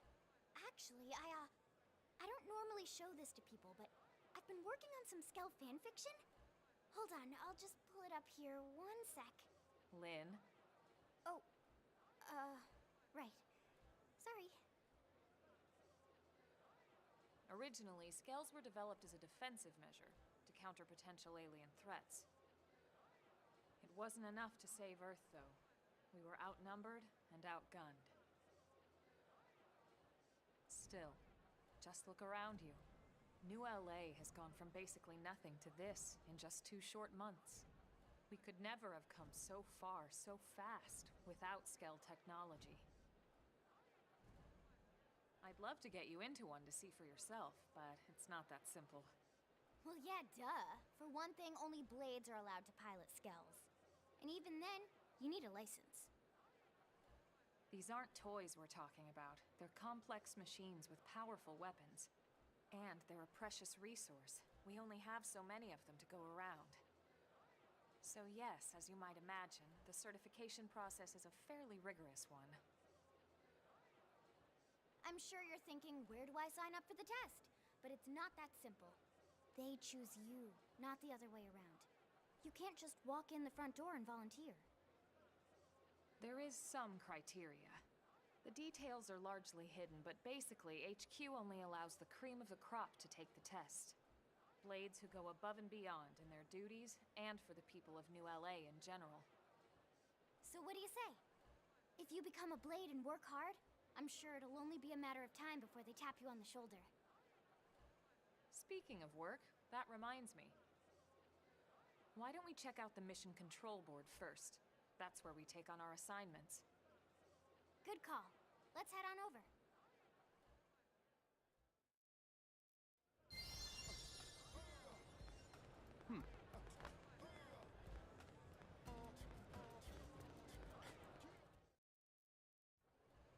So this is Mission Control. We don't have a dispatch system yet, so Blades usually choose their own assignments. Everyone comes here and selects from the missions available on the board. And it's not just official blade tasks. Anyone with a request is free to post here. Businesses, citizens, whoever. Yeah, it's basically how anything gets done in New LA, so the board is constantly updating. Just about every blade will stop by here at some point in their shift. It's like our second home. You'll always find a number of blades around here, blowing off steam or browsing mission control for their next assignment. Whenever I get freed up, I'll stop here first thing to check for any missions I might be suited for. Likewise.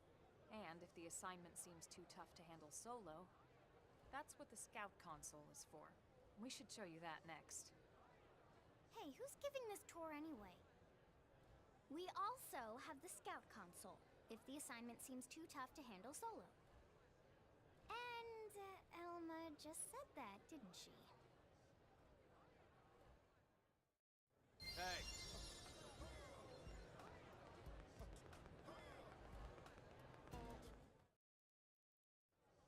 Ta-da! The Blade Scout Console. When the going gets tough, the tough go to the Scout Console. You know, to get tougher. If you do end up joining us, you'll quickly realize just how important this little kiosk is. A lot of the mission control assignments are too much for any one blade to handle. They tend to call for multiple members with specialized knowledge or unique skills. This console lets you search for and recruit other blades to fill those roles for just such an occasion. You can't spell blade without team. Sorta. Anyway, awesome, right? So, you ready to join up? Hang on, Lynn. Take it easy, would you? What? I'm just saying you'd have to be some kind of an idiot not to want to join Blade. Or maybe a crazy person. Oh, and here I thought you might be pressuring our guest. Apology accepted. Now, how about a little shopping? And I'm not talking about the stuff over in the commercial district. I'm talking about Armory Alley.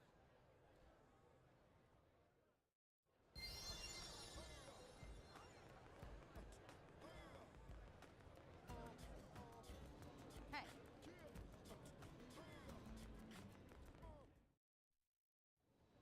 So this street's what we call Armory Alley. Blades can requisition equipment from any of the vendors here. I won't lie, most Blade members face danger on a daily basis. Having the latest gear isn't about impressing your friends. It's a matter of survival. True enough. And that goes not only for your personal armor and weapons, what we call ground gear, but for skell equipment as well. You can even buy whole skells. Can you imagine owning your own skell? Huh? Oh, right, the tour. I think all that's left is the heart of Blade itself. Blade Tower.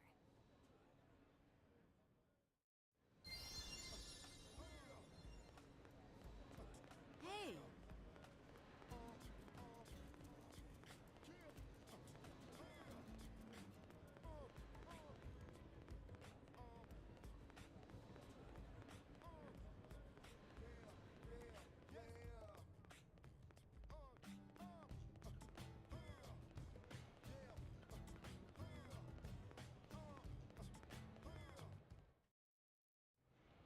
So yeah, Blade Tower. When we come here, it's usually to stop by Blade HQ. The higher-ups, like Secretary Nagi and Commander Vandam, will spend most of their day here. The government leaders, too. They're based in the tower. Guys like our new Director General Maurice Chassan, for example. Blades sometimes report to the leadership here after we finish key assignments. You'll want to remember this place. And that about does it for our tour. So, what do you think? Pretty amazing setup, right? You can't wait to join Blade, right? Okay, Lynn, seriously, that's enough. We're not here to make a sales pitch. We just want you to have all the facts so you can make an informed decision to join us, or not. Now that you've seen where and how we work, hopefully it made a good impression, but your decision will be just that, your decision. In any case, let's head back to the barracks. Secretary Nagi will be waiting.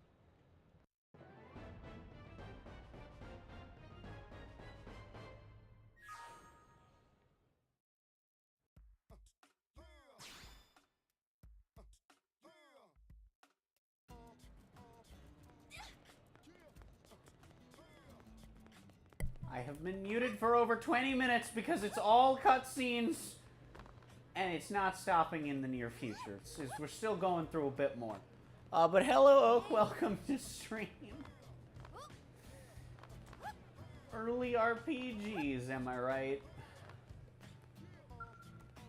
On the note of cutscenes, back into cutscene hell we go. I promise there will be more commentary when the cutscenes are over. We're getting there. We're getting there.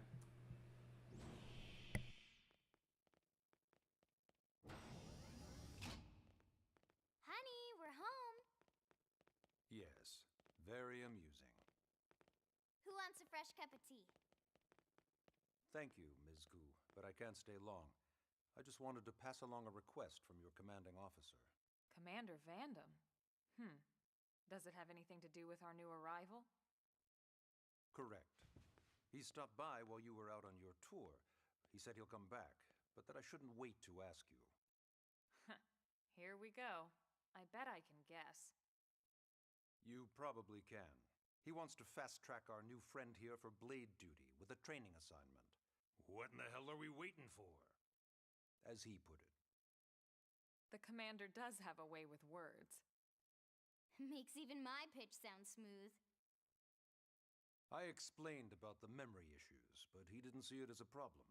And to be honest, given our current need for blade recruits, I can't say I entirely disagree. Hey, it's not me you need to convince. Blade service is voluntary, remember? Of course, and I would never force or coerce anyone. Well, friend, what do you say? Can we count on you to do your part?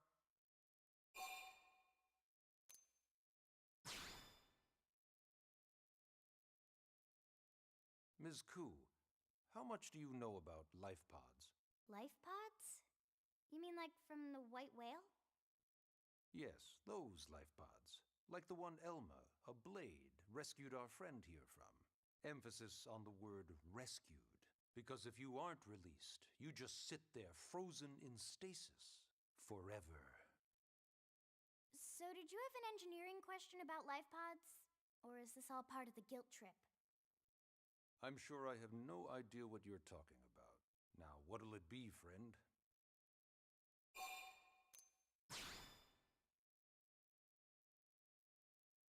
Ahem. Now, you wouldn't want to refuse the people who saved your life, would you, friend?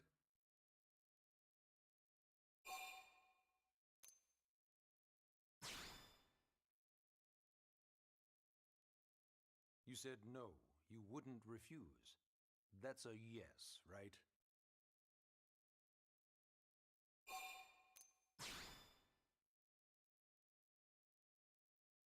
You said no, you wouldn't refuse.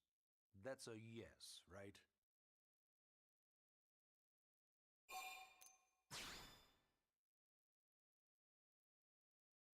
You said no, you wouldn't refuse. That's a yes, right?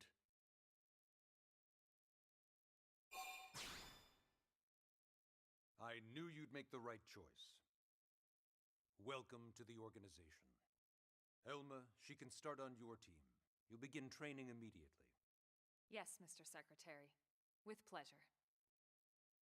All right! Welcome to the Cool Kids Club!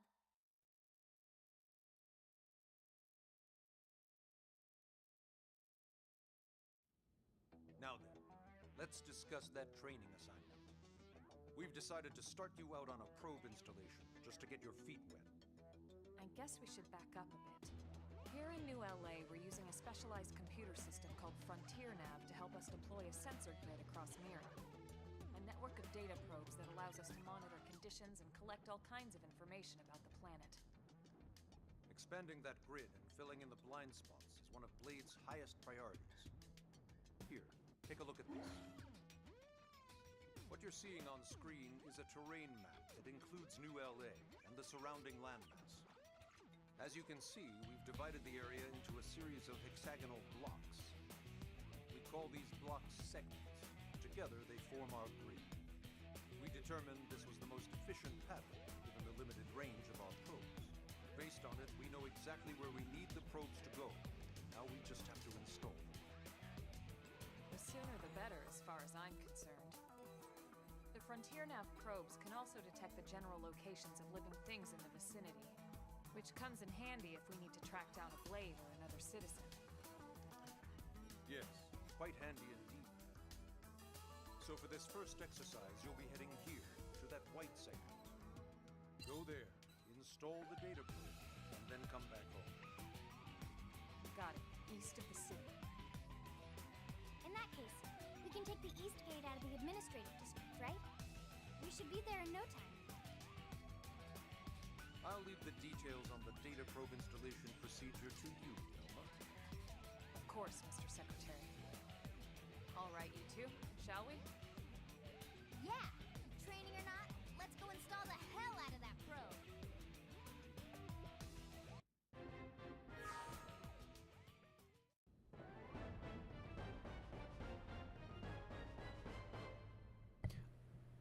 We're almost free from the cutscenes, although there are still gonna be some, but, yeah. I get to walk around and actually talk. I was muted for actually pretty much the entirety of half an hour because of cutscenes.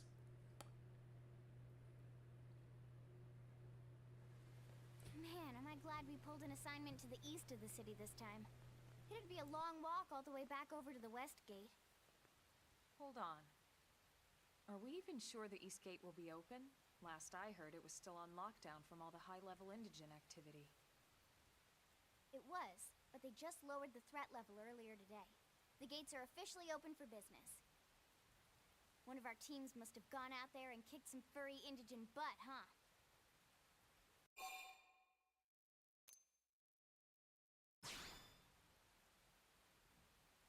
Wouldn't surprise me at all. Irina's team is one of our best. How does she know Irina and Gwyn? We ran into them just before we met up with you. They were on their way out to an assignment. Well, then that settles it.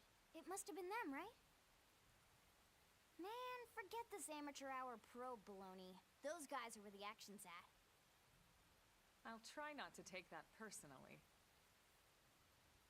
But enough talk. We've got our mission to deal with. Let's head out. Roger. That probe isn't gonna install itself. Let's get to the east gate, shall we?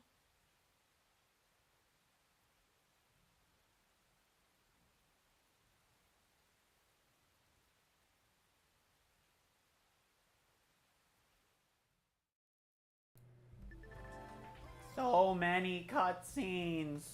That is a tutorial telling you how the minimap is a minimap, in case you're wondering. And how the map on the touchscreen down here is on the gamepad.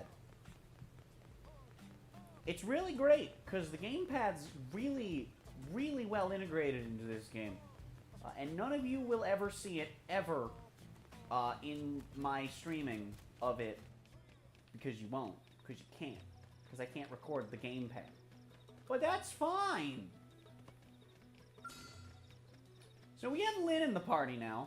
This is the first time we'll actually get to battle with Lynn in the party. I'm actually going to go into my arts menu here, because I want to... Nope.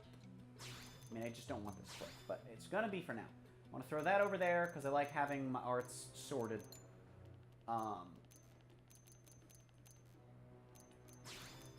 There is a certain way I like having my arts sorted. Damn it.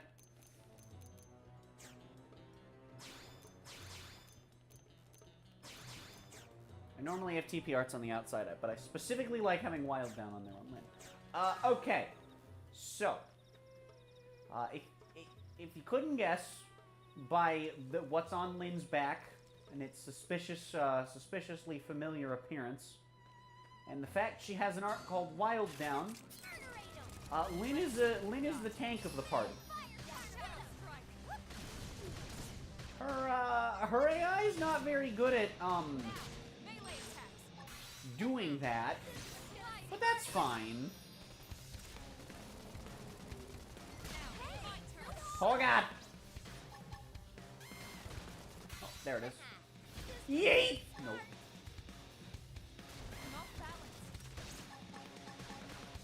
But yeah, so now we have whatever you want yourself to be, the damage dealer, and the tank. You get an all-rounder instead of a supporter because there's not really supporting roles in X. Oh god! Oh god! I'm gonna die. I'm gonna die. I don't think that stacks, but I do it out of sheer fear. Oh wait, I'm behind it? Who are you attacking? The Bagel Demon? What do you think this is, the taco convention? I'm dead. He's dead. I'm alive. I'm a gamer. If I get any stronger, I might scare myself. Oh. So yeah, Lynn's only a bit into level 5. But I just want to take this opportunity real quick to show that you can play as characters that aren't yourself, as I alluded to earlier.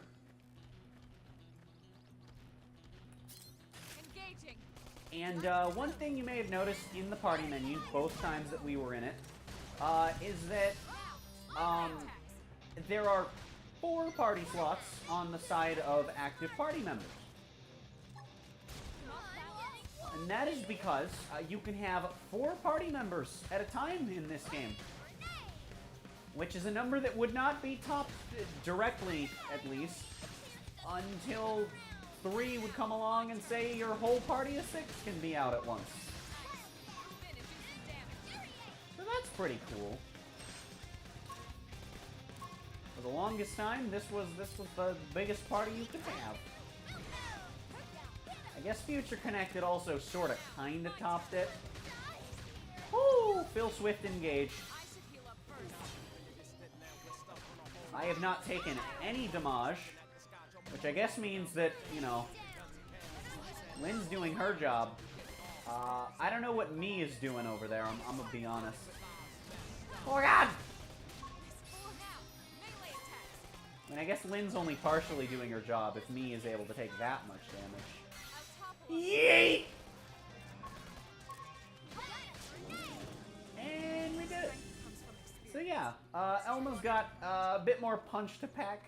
Also, another thing as well, with the ability to upgrade arts, like I said earlier, the class mechanic, which I'll get into in a bit, probably before I end stream, but not yet. It'll affect the arts you can get. Like I said, other party members are all that they're like they don't change class, so throw the upgrades into the things that you're gonna use, because it'll make life easier. Whereas with yourself, you might have a reason to save if you feel like the weapon isn't going to be sticking around for super big, long larg. So, you know, that's the thing. I'll go with this, because I would like to have toilet paper upgrading. TP arts will take extra points to upgrade. So, do keep that in mind. I think that's all I'm going to upgrade for now. No, we can do side slash a level as well. And then for Lynn, we're going to upgrade Wild Down, Fire Carnival, and also Wild Smash. Just leave them all at 1 level. And I'm going to head onward. We're going to take on a few more enemies, because like I said before, you kind of just want to battle stuff that's along the path. It's going to make life a lot easier if you're able to level up your classes and get some good stuff a-schmoovin'. Hey, that did count as the side. Let's go, gamers.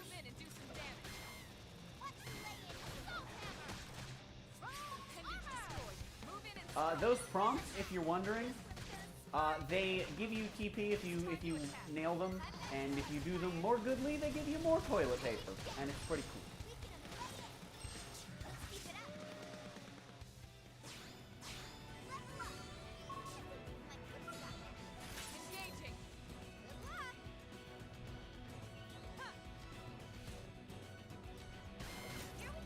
Okay, well I was really hoping that just having the menu up would do the thing, but okay. You'll notice that art, by the way, says that it boosts damage in ranged combos. Basically what that means is that if you use it immediately after using a ranged art, it will do extra damage. We're up against a big target. Buff up now. I'm turning this around. So that's neat.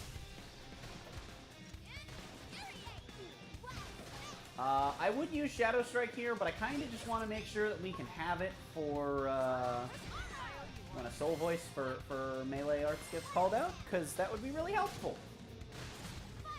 Lynn, why are you letting me get hit? Okay, no, that's fine. I can just be the only one to do a Soul Voice. That's cool. Thanks. No, it's good. Great.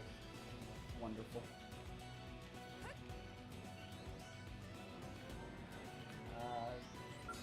Some more enemies.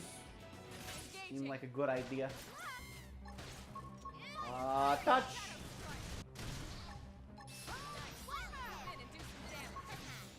You know what? Screw the Soul Voices. Get all the bonus damage the world could ever ask for. It's pretty cool. It's pretty cool. We've got me and Lynn up to level 6. That seems like a pretty good idea, so I'm going to head back into the party. I'm going to go back to playing as me for this part. That's a bird. That's not a bird. It's a fish. It's also not a fish. I've lied to you all. You've been deceived. Fools.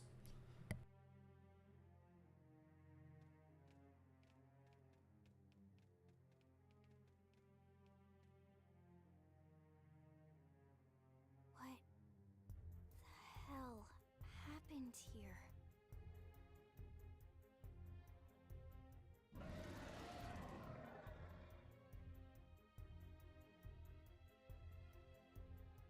You don't think that one Sinicula could have killed all these simius? Unless... what? This is bad. What's bad? I don't follow you. That Sinicula. It's a tyrant. Huh? But it looks just like any other Sinicula. Think about it. Your typical simius is way higher up on the food chain than your typical Sinicula, right? Usually we'd find one simius standing over 3 or 4 Sinicula corpses. But here, the tables have been turned. And I don't see a single trace of any other indigents in the area. There's only one explanation. That Sinicula is a tyrant. Let me check the Blade Report database. If there's a tyrant this close to the city, someone must have run across it. Bingo. There was a Sinicula tyrant sighted not too long ago, but it was a couple of segments further out. It could have followed the blade that spotted it back towards New LA, or come here to feed, or who knows what. That's crazy. I can't believe there's a tyrant right on our doorstep, and HQ isn't doing a thing about it. Well, don't forget why they sent us here in the first place. Frontier Nav's range is still limited. Oh, right. They couldn't track it if there's no local probe. They must have lost it when it went off the grid.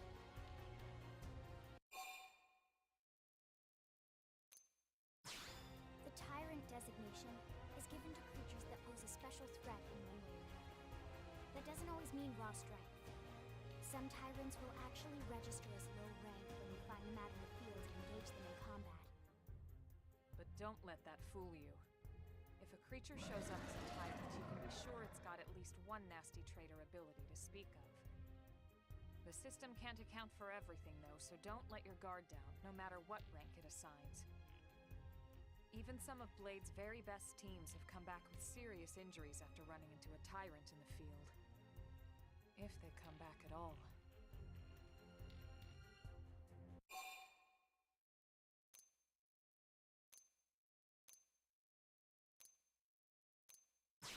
As long as you understand the risks involved. Lynn? Count me in. The same goes for everyone in New LA, but if we're gonna settle here on this planet, we're gonna have to get used to dealing with tyrants now and then. Besides, if I need to, I can always run away while it's busy chewing on one of you guys. Fair enough. But don't push it, okay? Either of you. If If we can take it down, great, but if not, even just luring it away would be a moral victory. As long as we buy enough time to install the probe, we can use Frontier Nav to track it, or any other tyrant that comes this close to the city from now on. Just make sure you're ready before we attack. This'll be tougher than anything else we've faced.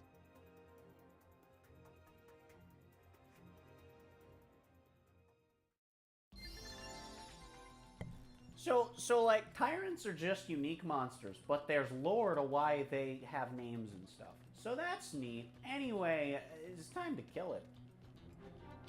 It didn't have to be like Also, best unique monster theme in the game, gamers. The series. Not up, it's the only one in this game.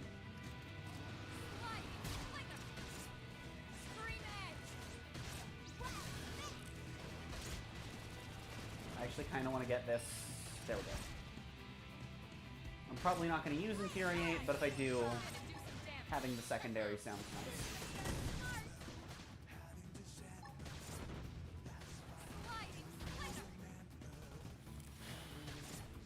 It's only level 5, but, you know, being a unique monster kind of makes it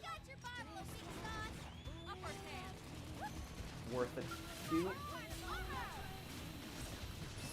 That was not a physical attack. Oh, heck word. Bonk.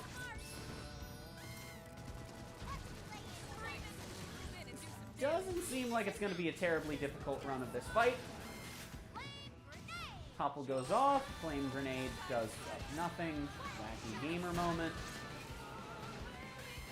And Slit Edge for the fight.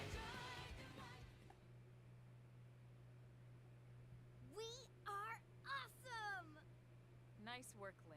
You fought well. You did too.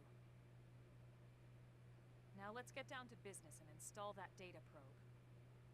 If we stay here for long, there's no telling what other playmates might show up. This beam of light indicates a Frontier Nav site. It marks the ideal spot to bury the probe.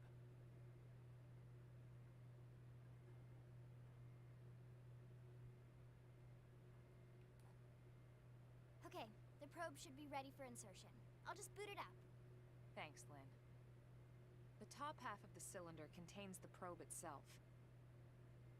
The bottom half is a laser. It dissolves the soil so the probe can burrow to the proper depth. We tried just planting them on the surface at first, but we kept running into problems with the local wildlife damaging the goods. Burying them is going to save us all a lot of time and headaches in the long run. We all set? Yes, ma'am. Whenever you're ready. Why don't you do the honors? You can launch it right from your comm device. Give it a try.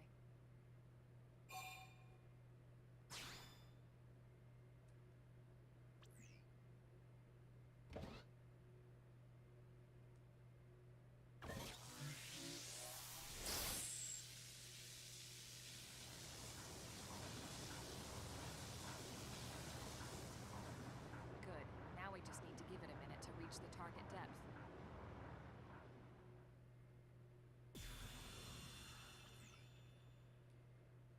And installation complete.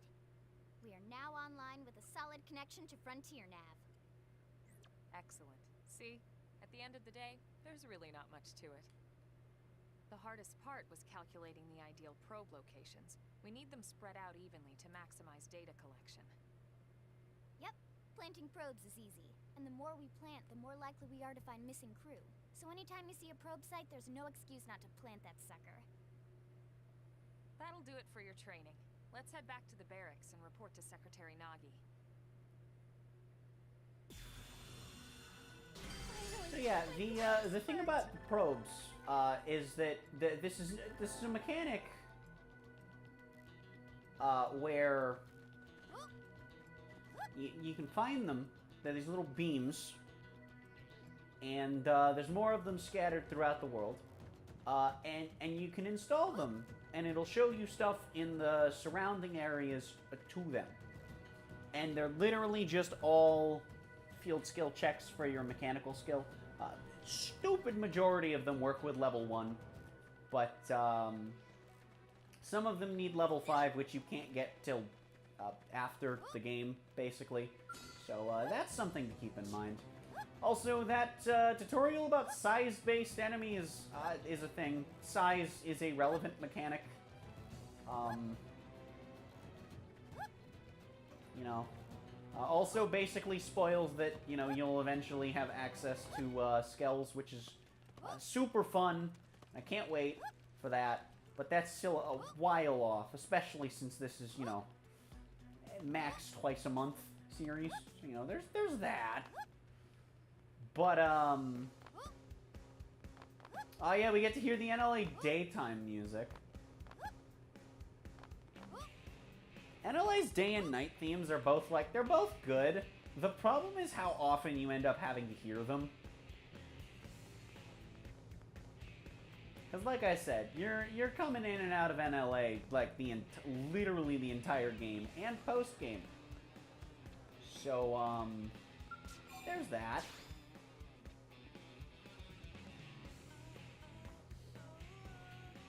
But, you know, if you don't mind hearing it constantly, then, it's pretty good themes. Pretty good themes they got going on. Commander Vandam.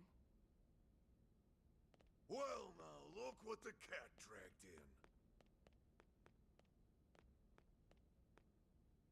Sorry we missed you last time. We could have come to meet you at HQ, you know. Indeed. I suggested as much. Twice. And we know how much I enjoy being told what to do. Anyway, I hear you tangled with a tyrant, way out of your league, on a training mission, no less. That was reckless, and goddamn magnificent.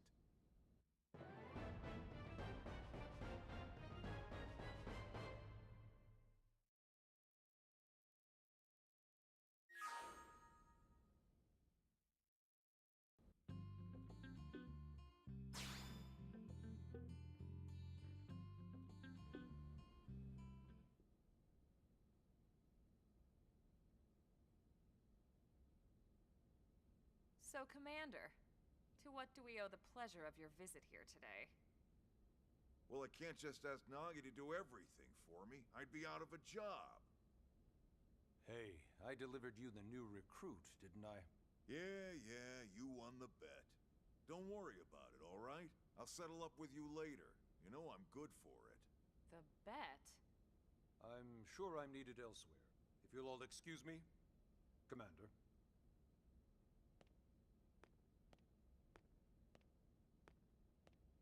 Well, that wasn't obvious at all.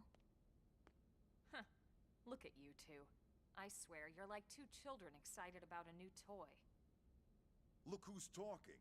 I don't recall ever seeing you file a request to personally train a rescue before. Is that so odd? It is before we'd even asked her to become a blade, little Miss Stick in the Rear.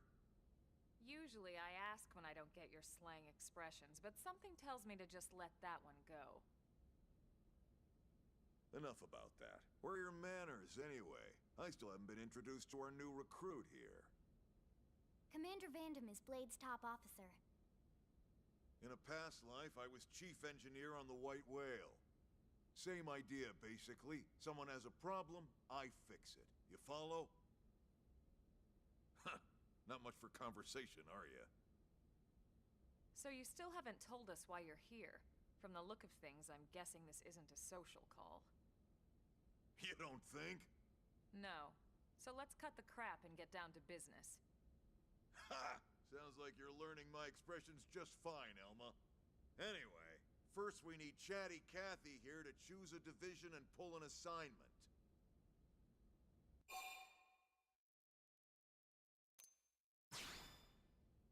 Pretty much everyone in New LA works for Blade, in one of several different fields. Helping to explore Mira, or to maintain order in the city, or, well, you remember Nagi's speech, right? There are 8 different fields in all, and each one has its own branch within Blade. Officially, they're called divisions. Naturally, you'll want to choose one that best suits your personality and your talents. Let's start with the Pathfinders. Pathfinder's #1 responsibility is planting data probes, like you did on your training mission. It may not be the sexiest job, but important? You bet your ass it's important.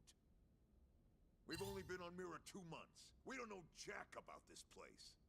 The more probes we install, the faster we can get our bearings here and give ourselves a fighting chance. We've already detailed how important it is we expand the Frontier Nav network ASAP. So, for the time being, I'll just remind you of the highlights. It helps us keep Blade safe. It helps us keep the city safe. And most important of all, it's the key to locating the missing parts of the Lifehold and recovering the rest of the human race. Okay, next up, Interceptors. You met Akeloff and Evans, right? Irina and Gwen? This is their division. Interceptors have one main duty: protect New LA and everyone in it from the wildlife here on Mira. Right now, this is probably our busiest division. Interceptors ride shotgun for the research eggheads, they escort VIPs around, and they help any other idiots who get caught out there with their pants down. Next are the Harriers. Remember Doug Barrett, the Skell pilot conducting the test flight with Lynn? He's part of the Harriers. If you think of the Interceptors as defense, Harriers would be New LA's offense. They specialize in preemptive strikes on clear and obvious threats. But only on clear and obvious threats. They're not meant to go out and just blast any indigene that moves. And you got your Reclaimers. These guys are in charge of finding the other pieces of the White Whale. Among other things, that is.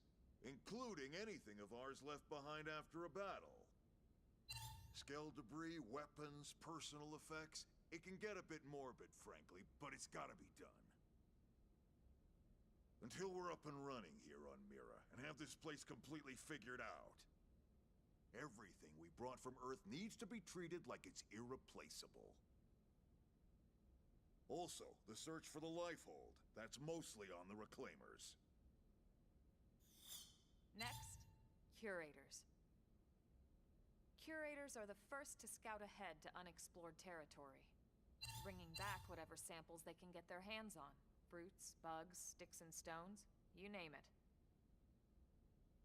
It's not all picking berries, though. Being a curator also means being the first to encounter unknown indigens. Next? All right, Prospectors. Prospectors do, well, prospecting. They poke around, looking for minerals, resources, and whatnot. Things we need for everyday life here. We packed all the essentials we could on the White Whale, but that won't last forever. We need to be able to replenish our water and fuel if we want to survive. And sooner or later, we're gonna have to figure out how to replace things from scratch. From the socket on a Skell's knee joint, right down to the frying pan in Lynn's kitchen. Without these guys busting their butts, we'd have no future to speak of. Next up, Outfitters. All of our ground gear and Skell weaponry is developed in conjunction with private arms manufacturers, or AMs. Outfitters are Blade's way of supporting these AMs. They'll seek out anything that might inspire new weapon ideas, and even assist with testing new prototypes. Finally, the Mediators. These are the folks who keep everything hunky-dory with John and Joan Q public. Any problems a civvy has, they come to Mediators. Fight with your neighbor? Mediators. Lost cat? Mediators. It's not a division for everyone. You need to be a jack of all trades, and a people person. Someone with my charming personality? Probably not the best mediator. But if you got what it takes, it's a clutch role, keeping things cool on the home front. All right, so I think that's all 8 divisions. Any idea which one you'd like to join? Don't fret about it too much. Whichever you choose, you still have a lot of freedom in how you operate. Mediators can still get out there and mix it up, hunt indigens, whatever. And if a Harrier wants to take a break and settle an argument, that's their prerogative too. To be honest, even though it's sort of frowned upon, you can actually change your division whenever you like. So there's really no reason to stress about this. All right, you ready to choose?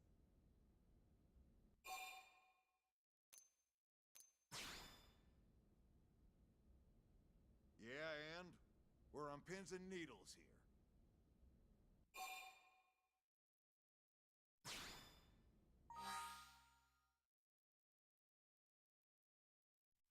So you do actually you get bonuses for doing the things. So that's pretty neat. It's not a huge deal, but yeah, it's pretty neat. This literally doesn't affect anything other than the bonuses that you actually get. Nothing important, at least. So it's not a very big decision. But you know.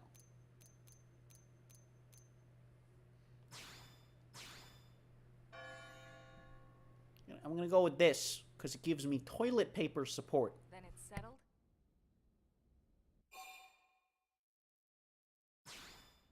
All right. Thank God that's over. By the power invested in me, yada yada, you're officially a blade. Congrats, and welcome. I know you're gonna do great.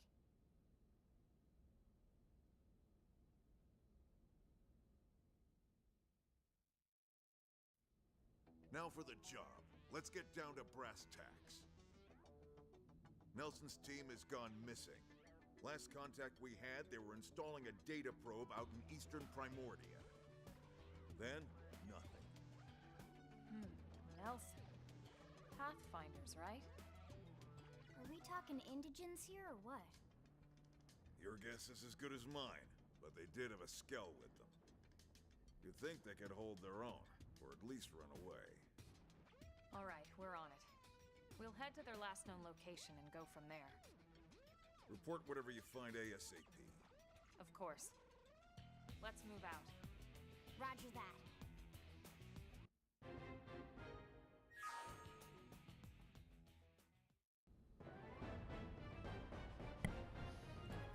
Okay. So we really are actually entering like the end of the line of cutscenes. This is all just explanations of stuff. Basically, every piece of armor and every weapon and every skill and blop, bleep, blorp, blop. Everything you can equip to your character has a different brand associated with it. And you can level up these brands by using their products or by putting Maranium into it, which is a resource you get. We don't actually have any yet. You get it by having probes planted, and you get it every now and again. So that sure is a thing. And also, now that we're a blade, if we head to Armory Alley, we can actually buy some new equipment. Although, not typically a reason to do this, as by the time you're high enough level to actually buy something... Oh my god, my camera. Here you can see, every time you check in here, it'll give you whatever updates on the arms manufacturers you can get. And that includes any stuff and things you get. Like I said, as they level up, they give you some stuff. And then over here, you get to buy equipment. It's pretty cool. You know, there's not going to be a lot you can really get. Stuff is level locked by the 10s. And then armor, I believe, is level locked by 5? Yeah, 5, 15, so on. So by the time you're actually high enough level to get this stuff, you're probably able to find stuff in the wild that's close. So that's worth keeping in mind. Also, you can see what it looks like as fashion gear when you're in this menu, so if that's something you care about, that's also an option. So, yeah, I'm not really gonna buy anything just yet. Cool thing as well, little pause menu can be up while you're still doing the thing. Also, we are level 8 with my class here. So I'll be going over classes when I reach level 10, because that's the max level for classes for your avatar in this game. And then, I mean, I'll have to go into the menu when I hit level 10. So, well, I mean, I won't have to, but it would be the good decision to do. So that's a thing. So we're just going to kind of take on the enemies in our path. And, well, worth a shot. Ow. Touch! Yeah. We're gonna take on some enemies, try and get levels as we go here. And I think this story mission's about where we're gonna wrap up. What I will say is there are going to be streams that are primarily or entirely... God damn it, he turned. Primarily or entirely non-story progression, and that is because the structure of Xenoblade X... Well, the story is structured under the assumption you're going to be doing a bunch of side quests.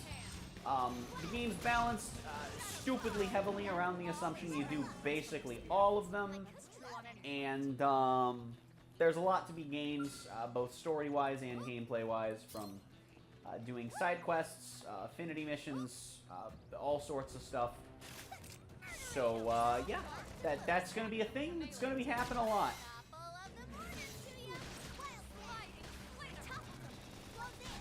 Yeet! And I mean, hey, we don't have a ranged soul voice, but we might as well go for the boner damage, right? Whee!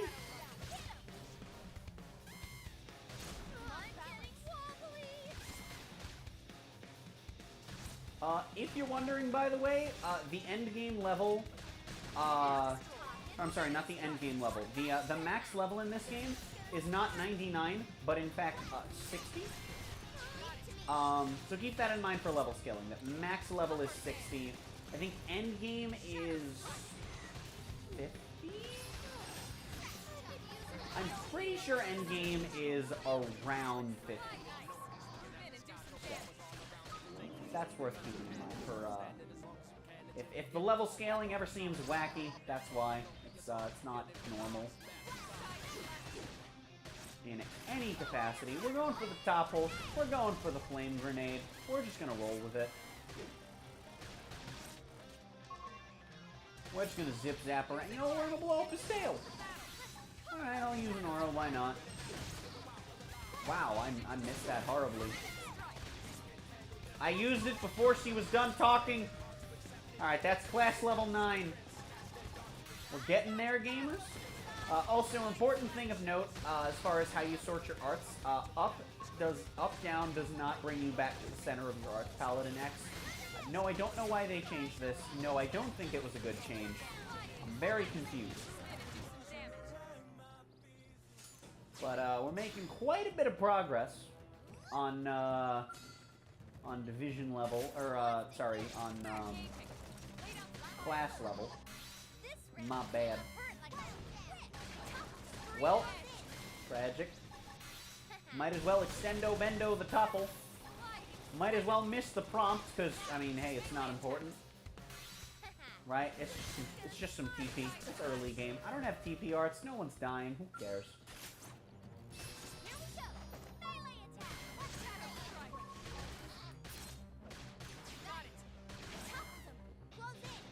Wacky gamer moment?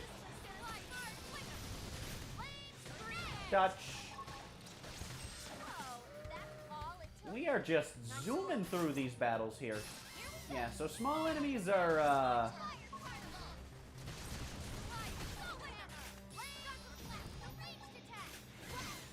small enemies are a bit easier to kill, generally speaking. There are actually some, later in the game when we get skells, there are times when you'll have swarms of small enemies, and they can actually be tricky to deal with.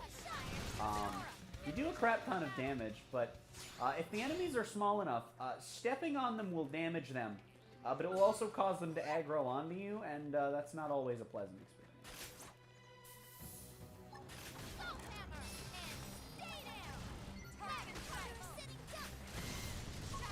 Damn it. Doesn't matter. Anyway, if we take out this guy, we should be pretty set to level up the class level and move on to the next class. We got it. Let's move. Okay, if we kill one more, we should be pretty set to just move on to the next class. Preferably not one that's in a group of like 30. This way we'll only have to deal with like...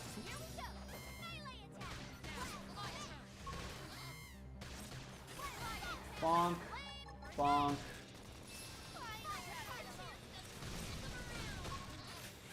Just go for the slit edge. I'm not even going to wait for the secondary cooldown. We're just going to zoom through this battle. It's fine. It would probably actually be over faster if I had waited, because it's massive damage. Waiting for secondary cooldowns is pretty much always better. We got some new dual swords for Elma, but the really important thing there is, as you can see, level 10 doesn't reset or anything, it just caps out. Because like I said, that's the end of class levels for the player character. For party members, it actually goes up to 20, but you can't change their class, so it doesn't matter. So, the class menu. Probably the last thing I'll be explaining, the last major thing I'll be explaining for the whole series until we get to Skells. So that's, you know, that's a thing. After you complete a class, you gain access to the class that follows it. By completing Drifter, the starting class, you get access to 3 branching pathways of classes. You can change your class at any time to any class you want. So that's pretty gamer. Each of these 3 will also give you the option to go to 2. Classes have their own unique combinations of weapons, with the exception that one line of 3 classes will stick with the same 2 weapons all the way. As well as the fact that Assault Rifle and Knife from Drifter are also available separately in other classes. When you have completed a class all the way through to its blue branch, you gain access to using that weapon with any class. So if, for example, I clear Full Metal Jaguar, which is Elma's class, but if I clear that with my character, then my character can use dual guns and dual swords in any class.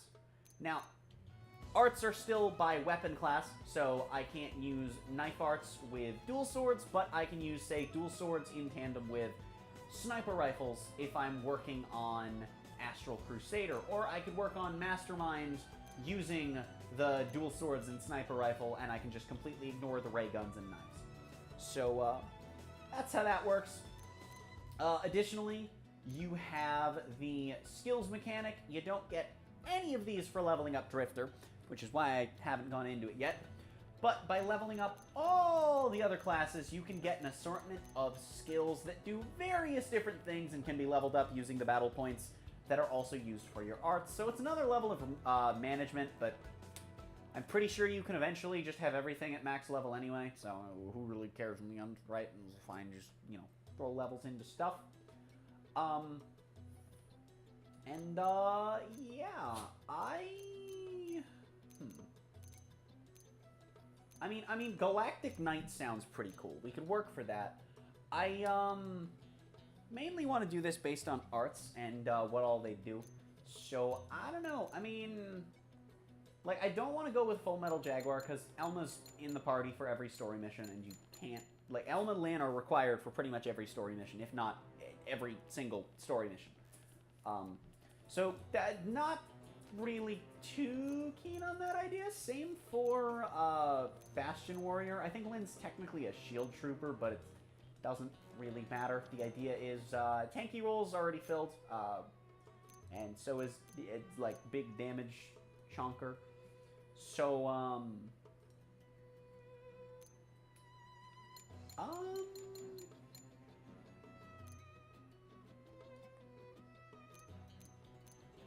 yeah, I think we'll go with Enforcer. Like it says there, it's going to change your equipped weapons, arts, all the good stuff. So now we're back to the basic bitch ray guns.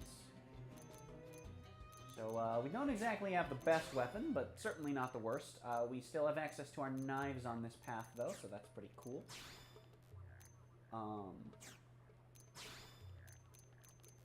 As for gear, yeah, I mean, that is an upgrade. Don't worry too much about having negative gravity resist, unless you're later on and fighting enemies with ass tons of gravity attacks, in which case, be very scared. Yeah, for the most part, it's fine. I'm gonna slap all the best equipment on me, and hope for the best with Elma and Lynn.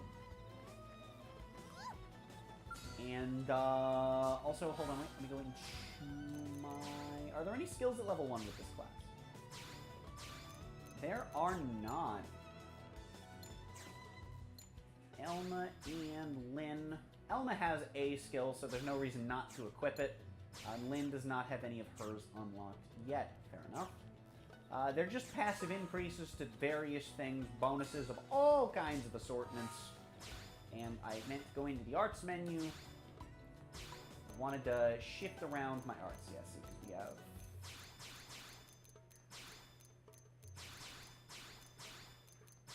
Chrome Armor there, Recuperate there, and then we'll leave Slit Edge here and Beam Barrage here. Now, we're not going to be sticking with these forever, but, you know, I would like to have the cooldown sped up just a little bit. Not so much on Recuperate, because it's not the best aura in the world. But we'll take Beam Barrage down 2 levels. I don't want to invest too heavily. And then Slit Edge I will also bring down because, you know, 9-second cooldown. Pretty nice to have. And then Chrome Armor just to have Green Arts up a little more often. But I don't want to, again, invest too much into it. And here we go! Testing out our ray gun. So we do have a bonus with an aura with this, but it's still a pretty decently powerful art on its own. Let's shoot him in the butt. The rest of my arts are just entirely knife arts for the moment, so that's kind of what we're going to focus on. Again, as we level up this path, I'm not particularly keen to level up my arts too much, since we are going for the path that does not use these items. That's my plan, at least. But, do I have time to... Boom! Yeah! But if you were following this path and sticking with the classes that use knife and ray gun, well, there would be no shame in leveling those things up. So, a bit more powerful than Drifter out the gate, it seems. Always love to see it. Take on some more enemies. And we'll dump some toilet paper on this and show you what the bonus damage looks like. It's also an AoE attack in a straight line in front of you, so, you know, keep that in mind. You can aggro enemies that aren't in the battle. So, be mindful of that if you do or don't want to do that. In this instance, we don't particularly care. These enemies aren't exactly threatening. But they are pretty likely to have attacked us anyway, if we just kind of walked in the wrong location, so, you know, probably not the biggest deal in the world that they ended up in the battle a little early. Until that inevitably gets me killed. I've challenged one too many flies. To be fair, I am afraid of bugs, so, you know, touch. Yeah, that's some good trash talk, Lynn. Just say the words trash talk. I'm sure that'll definitely intimidate it. Good job, Lynn. Flawless strats.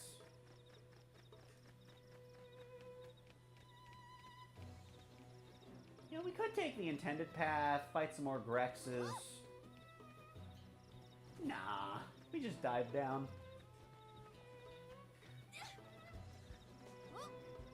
It's not that far of a run. Aliens indeed. In fact, technically, we're the aliens. Oh, really funny thing about Xenoblade X, actually. So, right, so the Xenoblade title, right? So in this game, you are the Xenoblades. Because the organization is called Blade. And we are aliens on this planet. Aliens, like xenoforms. And so you see, we are the Xenoblades. Also, we have a tyrant here. You know what? Let's engage gamer mode real quick.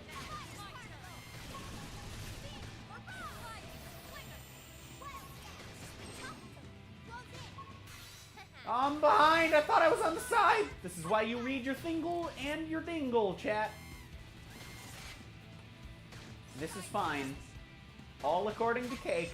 Nothing is wrong. Oh god, it's punching me. Oh god! Oh god, the water spider is punching me. Oh god, the water spider punched me. Okay, am I on the side? I'm on the side. We're good. All is good. All according to Cake. All is going goodly. Is the aura still active? I think it is. It is not. That is not what the blue thing was physical protect of. I'm a dumbass. I'm stupid. Right, good, good. On the side, and touch. Woo! Battling unique monsters early is never easy for me in Xenoblade games, so,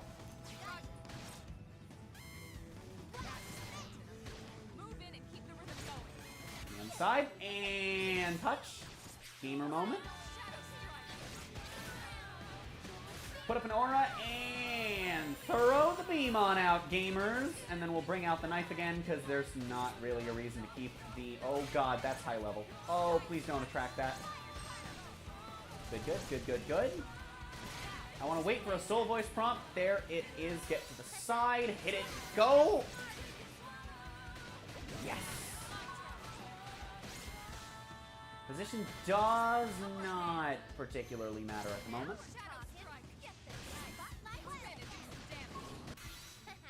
Alright, we don't have the secondary cooldown, but he's toppled. We can get in some nice extra damage. Oh, I want a beam barrage so bad, but it's gonna not matter, because we're gonna kill it first try without much trouble, actually. Yeah. Yeah, we take those. Pretty out of the way to have come down here.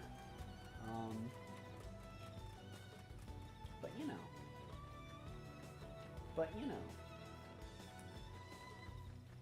We can also fight those level 11s, but I think after taking down a unique monster early game, I mean, we're gaming pretty goodly, I would say. I'm gonna be honest, I don't know how the hell to get where I'm going. I mean, it's this way. That's not helpful. I think we have to go all the way around like this.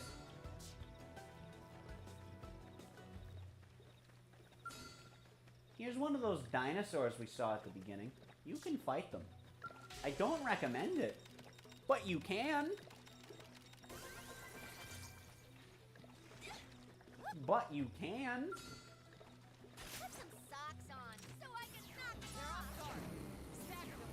God, I love this voice. Yeet! Ow. I've hecked up. Alright. Now let's see if we can handle a mosquito. Touch.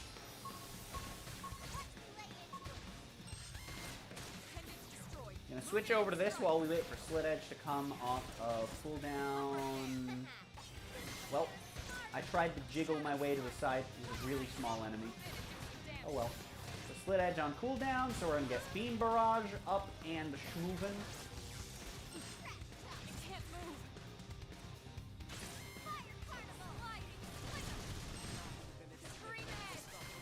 And we're actually set up pretty well off for whatever Soul Voice callouts are coming. There we go. There we go. And this won't matter. What a dick!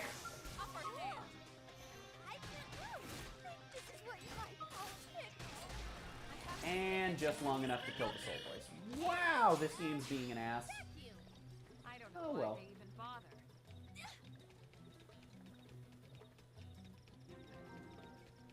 Oh, well. There's also a data probe in the general vicinity of the area we're going to, so we should totally check that out. Also, like I said, there is a Collectivepedia, so, you know, I'm gonna try and see what we can do to get that done. But, you know, who knows? Who knows? Thar be the probe. If we're able to make our way up there, that won't be too terribly difficult to get to. And what do you know? We happen to be going up. Some of the plants are not plants. side. There's the side. I found it. And that didn't give me the soul voice. It was too late. I am going to cry.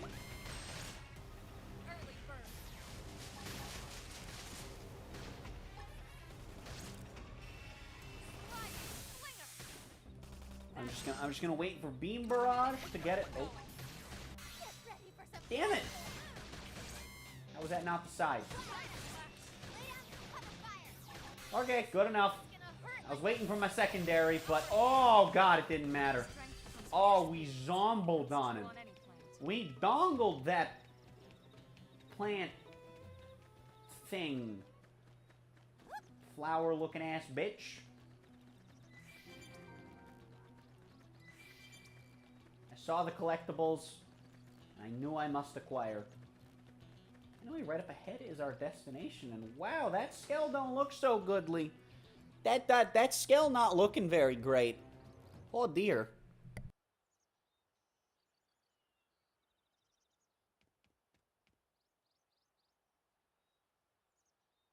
Damn. I knew we would have heard from them by now. It was definitely fighting something. But this damage, it's not the usual claw or bite marks. No signs of the team. If they were eaten, we'd know it. So did they walk away, or were they taken?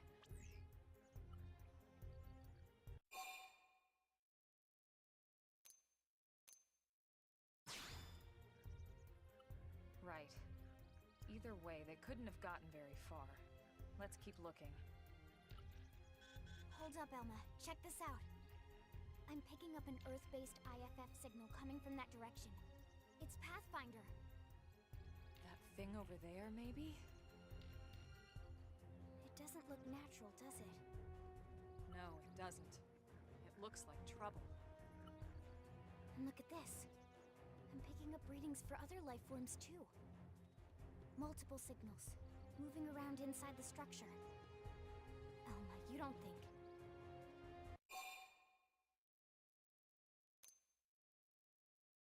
I think you're right. Look at their movements. They're controlled, orderly. They're definitely not wild animals. Now the question is, are they native to Mira? Or are they visitors like us? And if so, from where? You think it's one of the forces that destroyed Earth? Let's not jump to any conclusions. It's a big universe out there. Of course, we shouldn't rule it out either. Should we call this into HQ? Yes, but not from here. If we're picking up their signals, they might be close enough to intercept ours. You there! Drop your weapons! Stay calm. We don't want to provoke them. Earth aliens! Surrender! Now! They know about Earth? You may have been right after all, Lynn.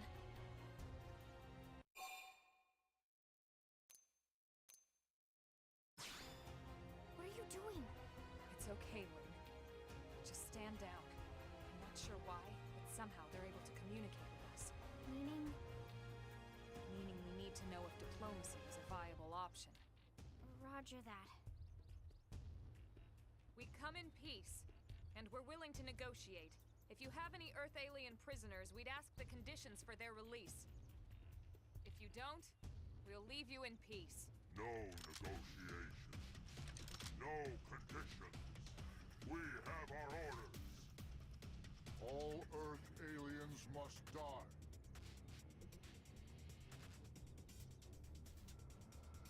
You know, I'm gonna be honest. That's not very gamer of you, my guy. That is not very gamer of you, good sir.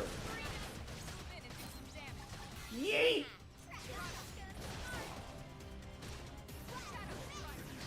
We're just gonna hold this for the moment until this is off cooldown. There we go. Slit Edge, the secondary. We'll get the secondary on Beam Barrage. I think we're pretty good to just wrap this fight up quickly now. Oh, Beam Barrage is broken early game.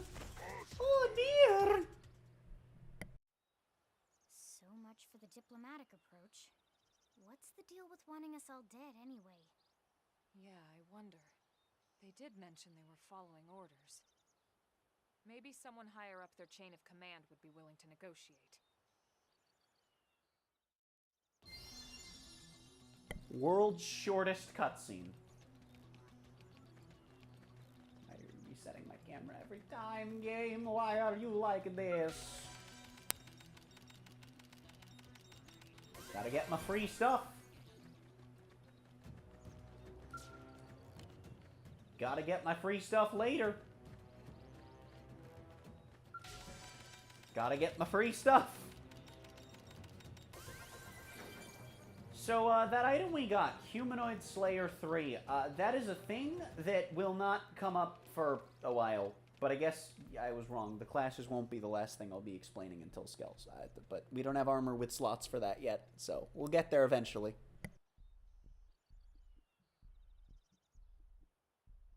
Lynn, can you give us an approximate location for that IFF signal? Let's see.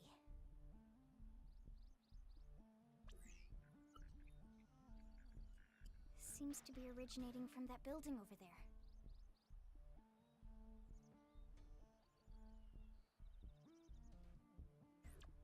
Then we'd better get moving. There's no time to lose.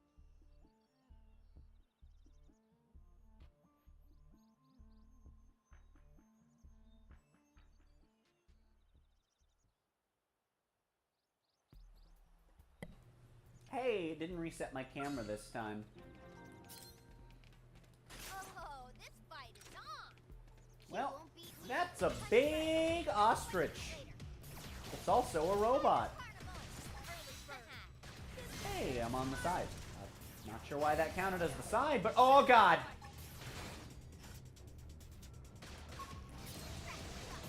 Kill its leg. Kill its leg. Kill its leg. I don't have a purple! Also, it has gun penis. Slit Edge is done with its secondary. Oh, I'm so sorry. I should have held out Slit Edge. It's fine. Give her some physical protect. Get her blasted with a laser. As one does. Donk.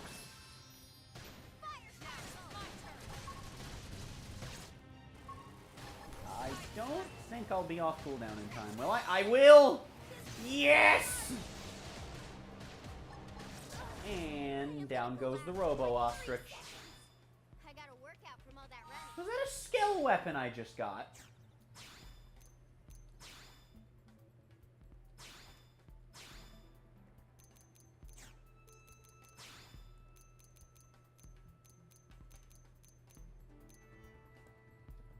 Alright, let's... Oh, this is just the same stats, but 2 more defense. And some stuff. Okay,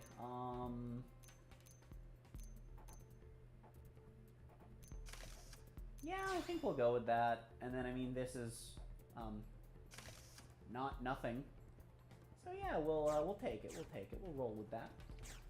Again, prioritizing gear on myself right now just because, you know, it's not really much else I particularly can do. Right, we gotta schmoove through the area.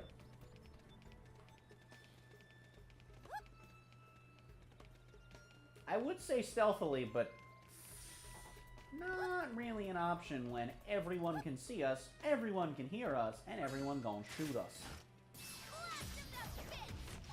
So instead of all that nonsense, yeet!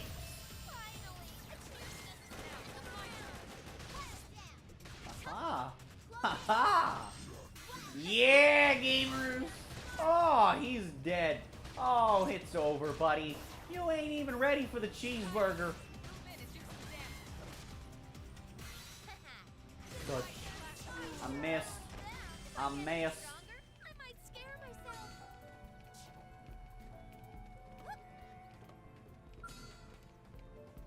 Who wants to get it first? Lots of room. Hooray! Touch. Oof. I hecked up. No, Elma, the one time you do it, and it's right after I use one. You're a dick. Elma, you are just being an asshole today.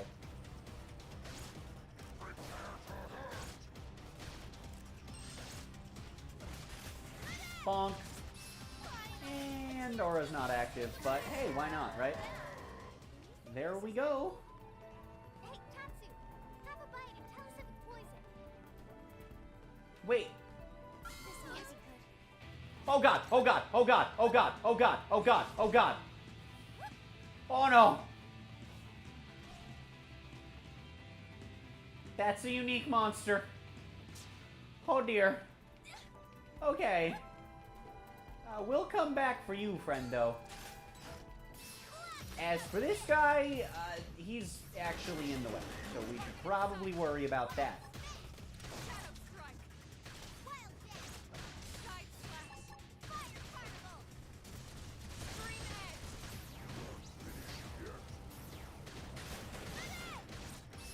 Yeah, I'm just gonna go for it.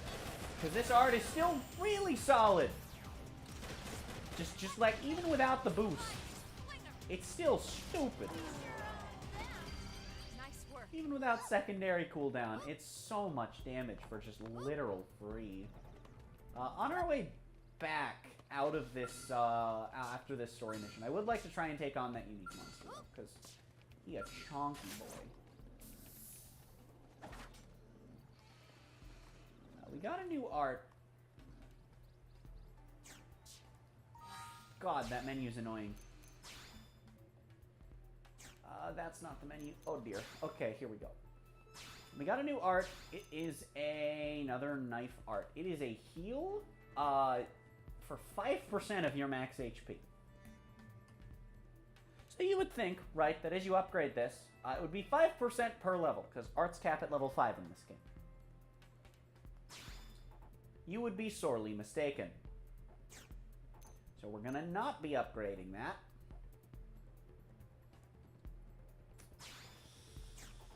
And I would upgrade these to 4, but that's way too much TP, both for right now, and also just generally for a pair of weapons that I'm not actually going to be investing in.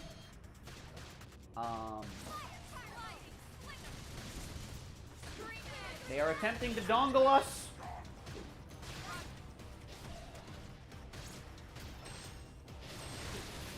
Touch.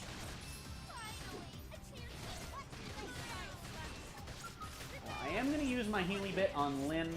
Most green arts, in case you're wondering, are going to be secondary cooldown ability of immediate reuse.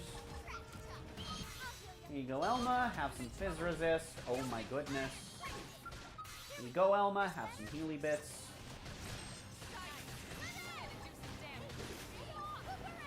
Well, hey, if they're all in the battle anyway! Have some Fizz Resist. Give myself some health back.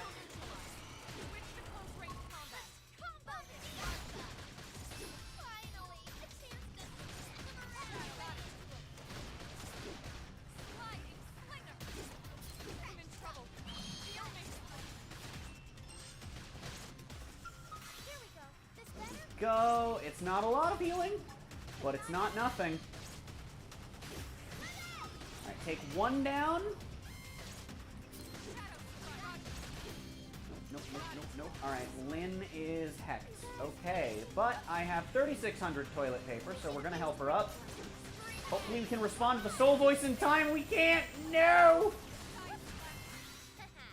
I won't get on the side to respond to that well with, but that's fine.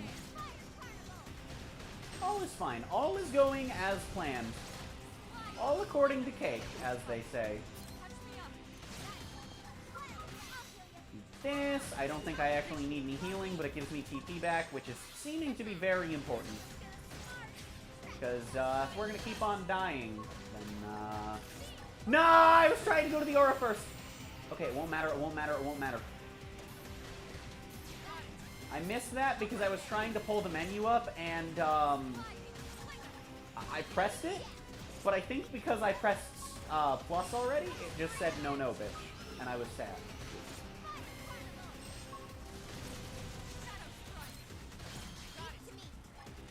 Okay, alright. I may miss the soul voice because of this.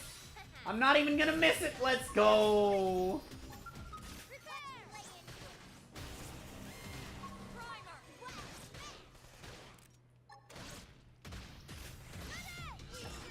I don't know what the music was doing there, I'm gonna be honest. We got a lot of stuff for that. I want to save periodically just to be sure that, you know, nothing beyond minimal can go horrendously wrong. Also, what did we get from that in terms of levels?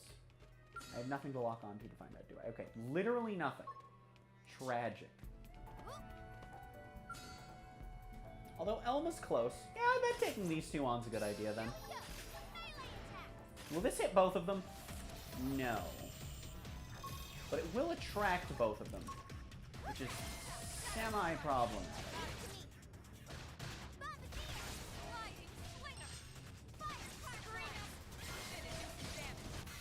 Bonk. Bonk.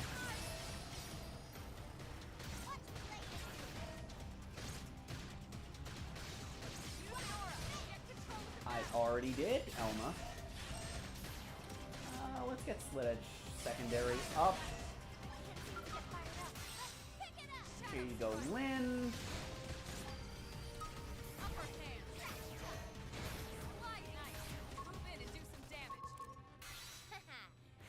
Bonk.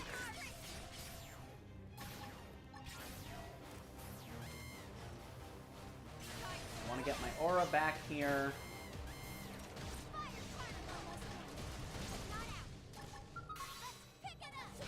Throw this Lynn's way. Please give me time to do this. Yes! Yeet! Alright, well, Elma's not leveling up off of that, tragically. But, we could probably kill, like, one more. Could I just come back up here if I went over here? I can?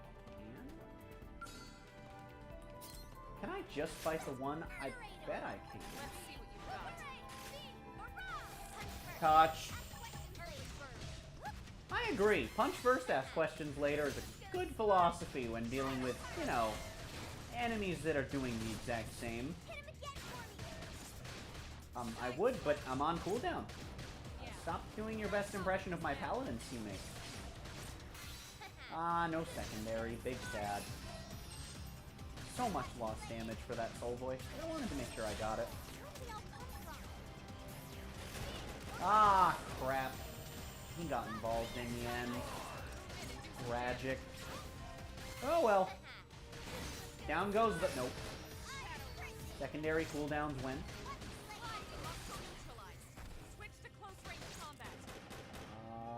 Okay. Yeet!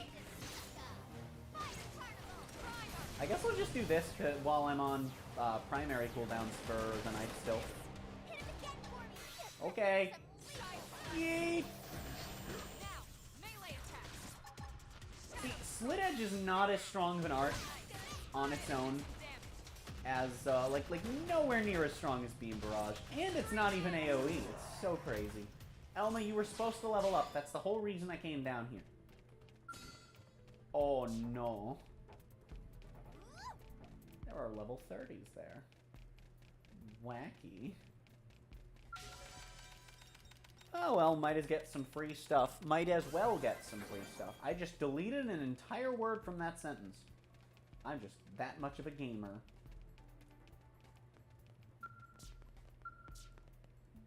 We just open their front door and walk inside. Gamer moment.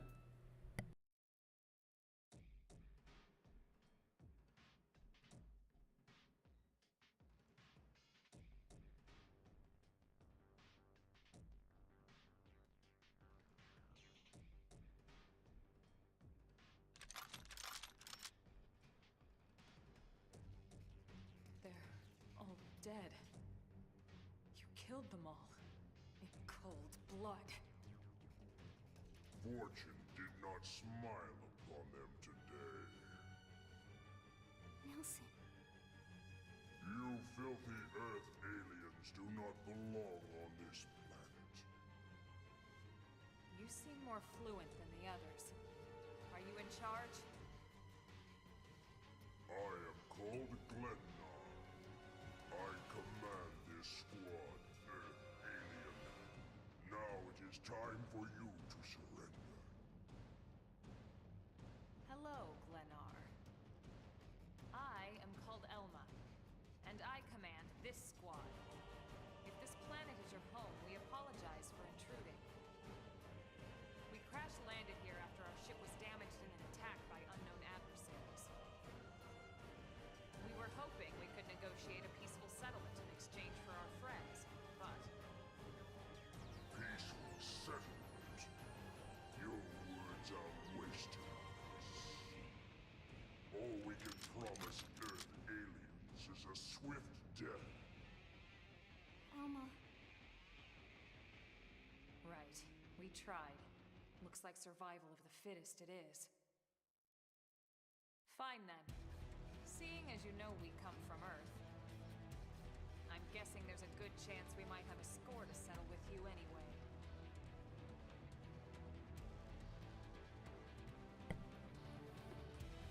The first actual boss fight of Xenoblade Chronicles X, chat. Topple of the morning to ya.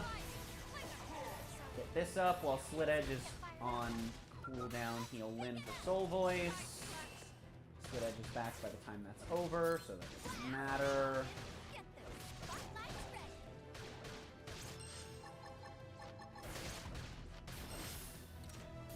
What? Oh, I feel like I should do this. Gaming? Okay,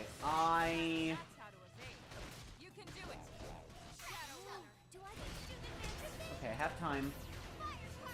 Get cooldown up and shred them all, baby! Holy crap! Oh, gaming! That was sick!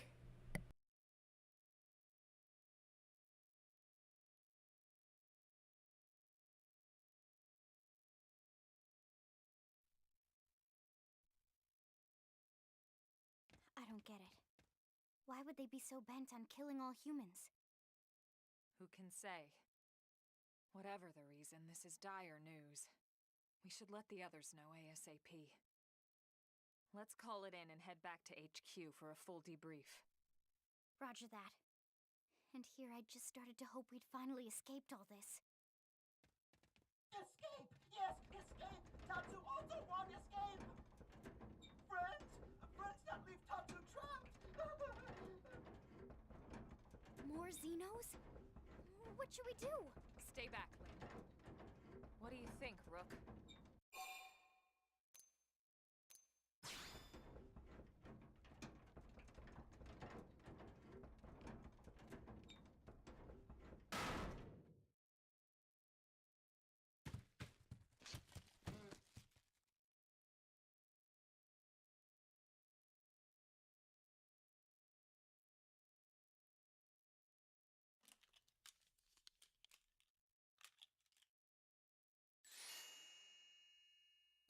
Finally! Dance of freedom! Tatsu thanks you! Interesting. One of the vegetables is sentient. Talking potato. Huh. I wonder if it tastes different too. I know what we're having for dinner tonight. You don't know it yet, new girl, but I'm a pretty mean cook. You are mean! Mean and cruel! Tatsu definitely not potato! Tatsu explained this to dumb and smelly Prone when they take Tatsu, but Prone not listen! Prone never listen. On Nopon Groove Day, Prone first set sticky feet on Mira. Especially Tatsu. Tatsu witnessed Prone abuse firsthand. At this rate, entire Nopon race in danger. Yes, Nopon are endangered species. So really, friends have social responsibility to protect Tatsu from danger. Uh-huh. What do you think, Elma? Bake or fry? Wait a minute. The beings who captured you, big brutes in armor, little pointy ears? Yes, Prone! And they're a more recent arrival here, is that right? They're not native to this planet? Not native, recent! If friends want more details, friends must promise to protect Tatsu. Only then will Tatsu talk. Right. Elma, you hold him. I'll pee. Tatsu will talk! Tatsu will talk! Friends not get Nopon sense of humor is all! So if I understand correctly, this is your homeworld. The Nopon people are native to Mira. And then just recently, the Prone show up and quickly hunt you to the edge of extinction. Is that right? Not just Prone. Prone and their nasty, evil buddies. Lots and lots of them. Their buddies? You mean other alien races? Other hungry alien races. They all gang up on Nopon. They do horrible, terrible things to Nopon. Someday, Tatsu will turn tables and eat them for a change.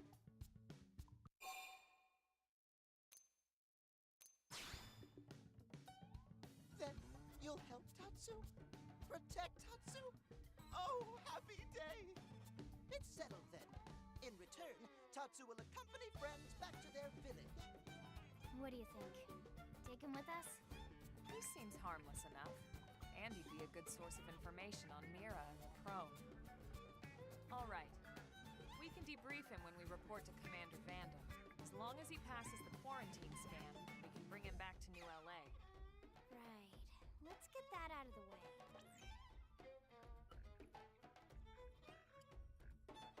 All clear. Then Tatsu can join friends? Dance of joy! New friends are friendliest friends ever! I know! Tatsu has special thank you gift for friends for saving Tatsu's life. Tatsu will lend it to friends for free. Lend? It's not a gift if you don't give it. Give it away? For always? For free? This would be insulting to friends and to Tatsu. No Nopon merchant worth his salt and pepper could do such a thing. Tatsu is grateful, but Tatsu not insane. What? It's insane to think if someone saves your life, you might actually show them some real... And he's not even listening. Friend, do you ever get lost? Tired of bulky maps and flawed memory?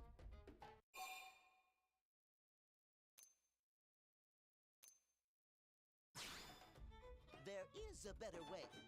Friends, this is your lucky day.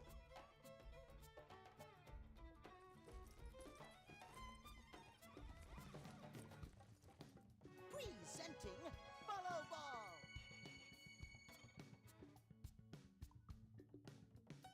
Follow Ball is #1 ultimate best super secret must-have Nopon item. If friends get lost out in wild, friends just follow Ball of Light to safety. And now it's yours, for free, to borrow. For now, anyway. Really? Follow Ball? That's the best name you could come up with for your super special thing? Meh, meh, meh. What would friend prefer? Fancy name no one understands so friend can feel smart? Now, time for Nopon Dance of Generosity.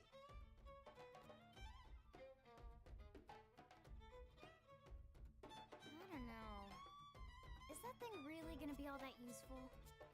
What if it's a trap, or boom, it just blows up in our faces? Ah yes, that reminds Tatsu. If Follow Ball get damaged, Tatsu need to charge friends full price, plus restock fee. So much for Dance of Generosity.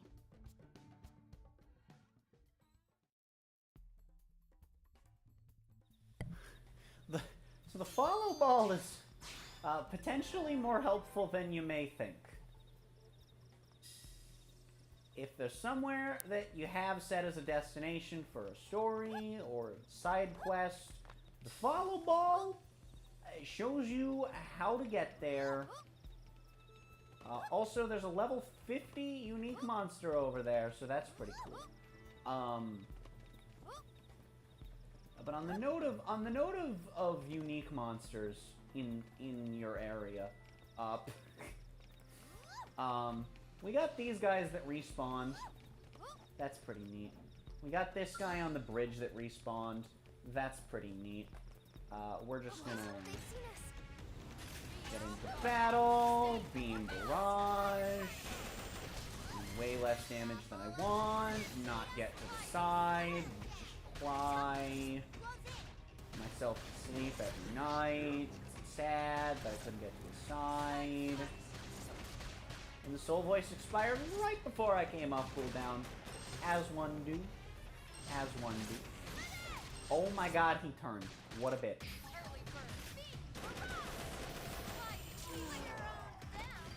Hope I didn't get in the way. And you know, not the highest level enemies, but we're going to take on all the guys around here. Should get me up to 10. I don't know if it'll get Lynn up as well. Oh, we also have a new art here, so that's not so bad. Not paying attention to my positioning. Whoops.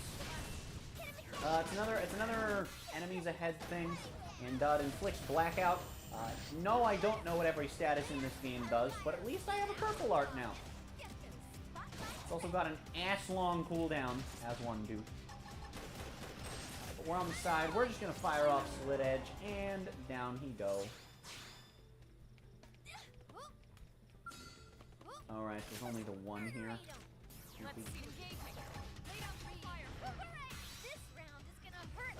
Yeet!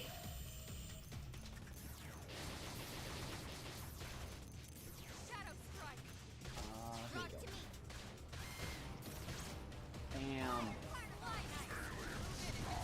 Like to keep our TP up because we are going into unique monster battle right after this. And especially with Lynn probably not leveling up from this fight. Having our TP stay up seems like a good idea. Yeah, Lynn not leveling up is going to be a little difficult, but hopefully she's able to be, like, tanky enough. Hopefully.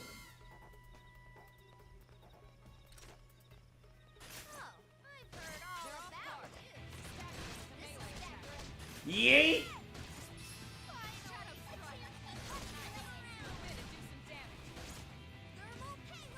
Elma, you fool. Screw it, I'm just going for it. All that damage, baby! All that damage!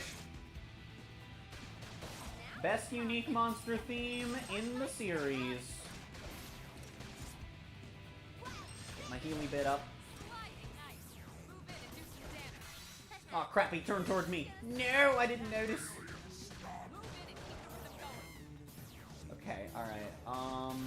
I think Elma's still actually, like, in the fight, thankfully. Game's not that much of an asshole about elevation.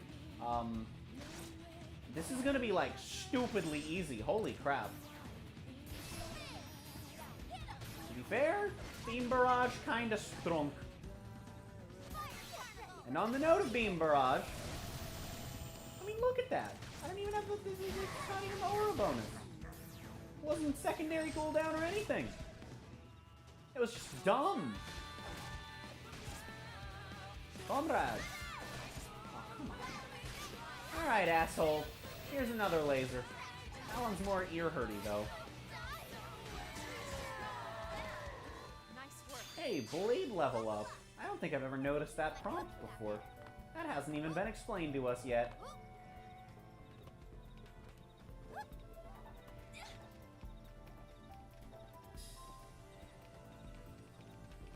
One important thing of note, and I can't actually show you guys this, is that we can actually use I can use the gamepad as a way to skip travel. It's how I access the map and everything. And I am going to skip travel back to NLA. What the hell is the follow ball doing? I am going to skip travel back to NLA. But before I do that... Yeet!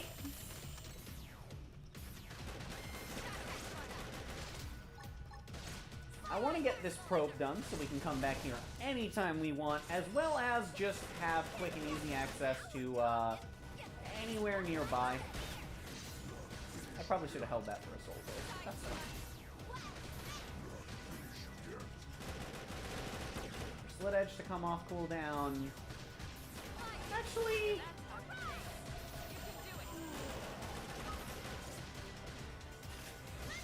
Yeah. Yeah, this class is kind of bonked early game. It's kind of nutty. It only requires mechanical 1. So up it goes, and we can now skip travel back here anytime, as well as the fact that I've now seen the tiles around it on the map, which show you some stuff. But if we skip travel on back to the Blade Barracks, we can wrap up this story chapter mission.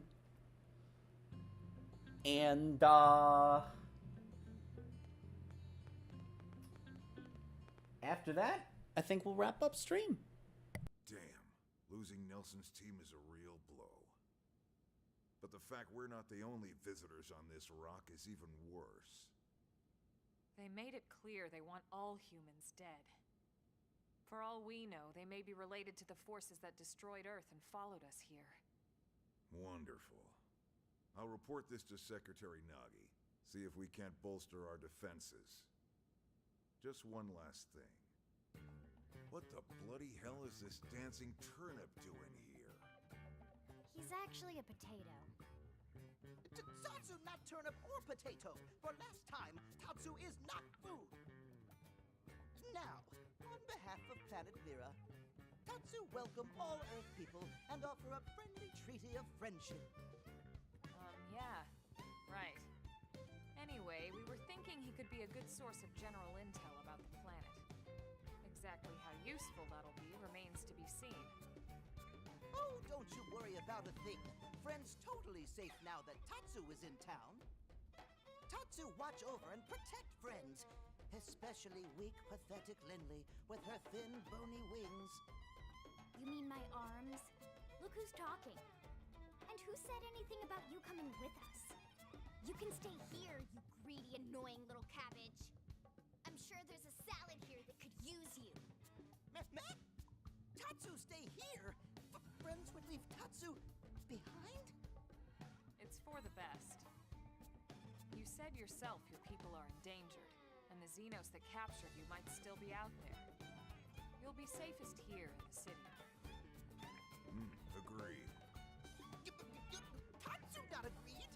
Friends will want Tatsu along. Friends need Tatsu along. How so? What? Well, that, of course. This planet have many helpful Nopon that Tatsu can talk to. Other Nopon can share information for friends. That might be useful. That right. Most Nopon not like Tatsu. Nopon can be shy. Nopon can be difficult. Most Nopon never trust friends or even talk to friends. But Tatsu? Nopon love Tatsu. Tatsu use smooth talk and winning personality to get friends good info. The tater tot has a point. Uh-huh. More like an ulterior motive, if you ask me. Tatsu perish the thought. Tatsu intentions are pure, Lindley. Pure as snow. Lindley intimidated by Tatsu's strength and smarts, but do not worry, Tatsu is true friend. Strength and smarts, huh? That's really not what I'm worried about here. All right, then it's settled. Small Fry here will accompany you three out in the field. After all, we can use all the info we can get. Seriously? We have to babysit this thing? You're the ones who picked him up. Besides, would you really want to leave him with another team? Maybe not. Unless we were invited to the meal, I mean. See? Already getting along like peas and carrots. He can be your charge, Lynn. Oh, come on, Commander! That's not funny! I've got my hands full out there! This is so unfair. Back me up here, would you, Elma? I'm sure Elma has no objections. Right. As you say, Commander. Done and done. Welcome to Blade, Tater. We'll be counting on you. Yes, sir! And it's a Tatsu. Oh, one thing Tatsu forgot to mention. Nopon are pacifists, so friends need to defend Tatsu, keep extra super safe in any battle. Tatsu VIP diplomat, after all.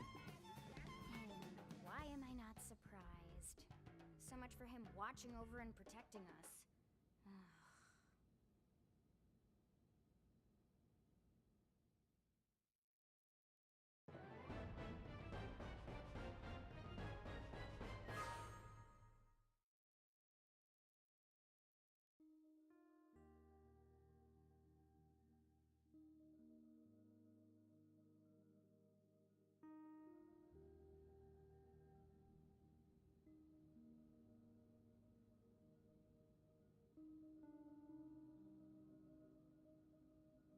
So, Rook, Feel like you're starting to get the hang of things?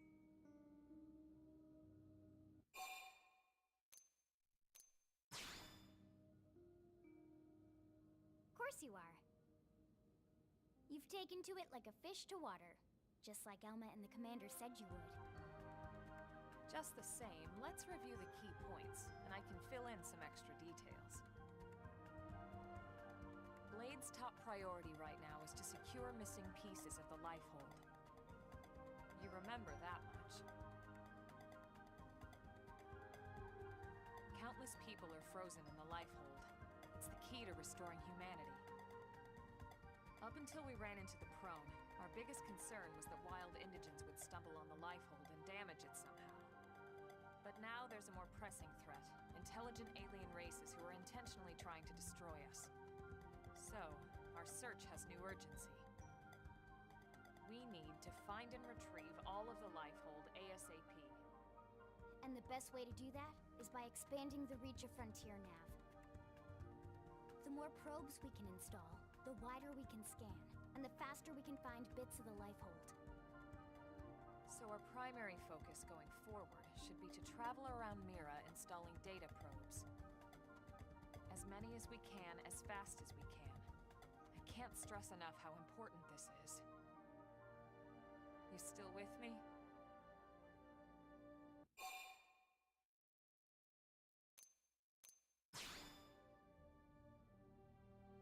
Good. Then let's move on to the other pressing threat that Blade has to deal with.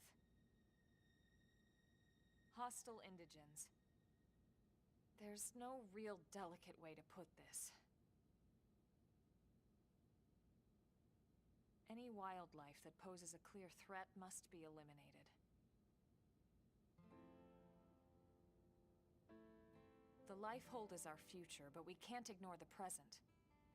We still have our duty to keep New LA safe. And sometimes that duty requires enacting coordinated strikes to solve problems before they can do real harm. We're the newcomers here, it's true. And they're usually just out to defend their territory. But sometimes it really is them or us. And we have to make sure it's us. Don't get me wrong. It's not like we run out there and light up anything that moves. Only Blade HQ can choose targets, and they tend to keep them strictly to creatures that pose a significant threat to our survival. In order to contribute to this cause, operatives are asked to form into squads to take on special missions. These squad missions, as we call them, don't get posted to mission control like your other, more typical assignments. Rather, HQ transmits the details directly to all of us at the same time. Basically, they want as many people to know about them ASAP, so they can be taken care of ASAP. I'm sure you can imagine that these missions aren't your run-of-the-mill little fetch quests. It's not the kind of stuff just one or two Blades could handle on their own. That's why squads can have as many as 32 members. And it's why we ask members to sign up to a squad beforehand. We can't have Blades playing musical chairs whenever this kind of emergency hits us. But just remember, squad missions are not mandatory. You don't have to drop everything you're doing just to take one on. HQ has no way of knowing what every Blade is up to when these missions arise. If you're busy with something else, they'll understand. They need to trust our collective judgment with these things, and, well, so far so good. And I think that about covers the basics, right? Search for the missing pieces of the Lifehold. Install data probes to expand Frontier Nav. And take on squad missions when you can to keep us safe. Got all that?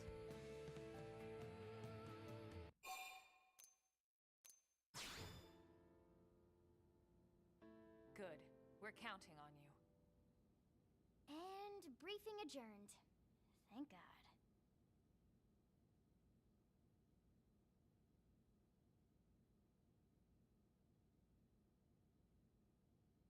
All right, well, it's getting pretty late, isn't it? Yeah, let's call it a night. Oh, Tatsu's so excited to sleep in real bed. Lily can show Tatsu to his room now. Oh, your room is right over there. Oh, it's the perfect size for Tatsu. Wait, what? Tatsu know what that is. That refrigerator. We'll go in there to cool off. I guess you are smarter than you look. Well, Tatsu not want to brag, but wait a minute. Tatsu see what Finley did there.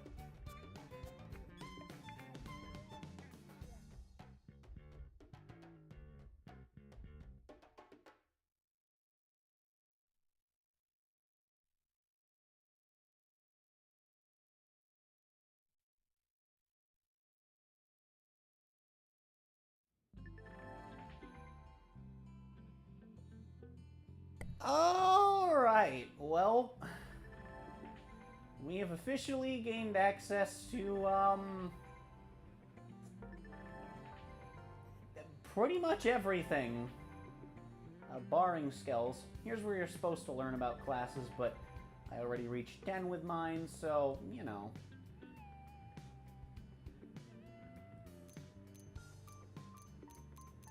Yeah, I'm just going to leave all of that default for now.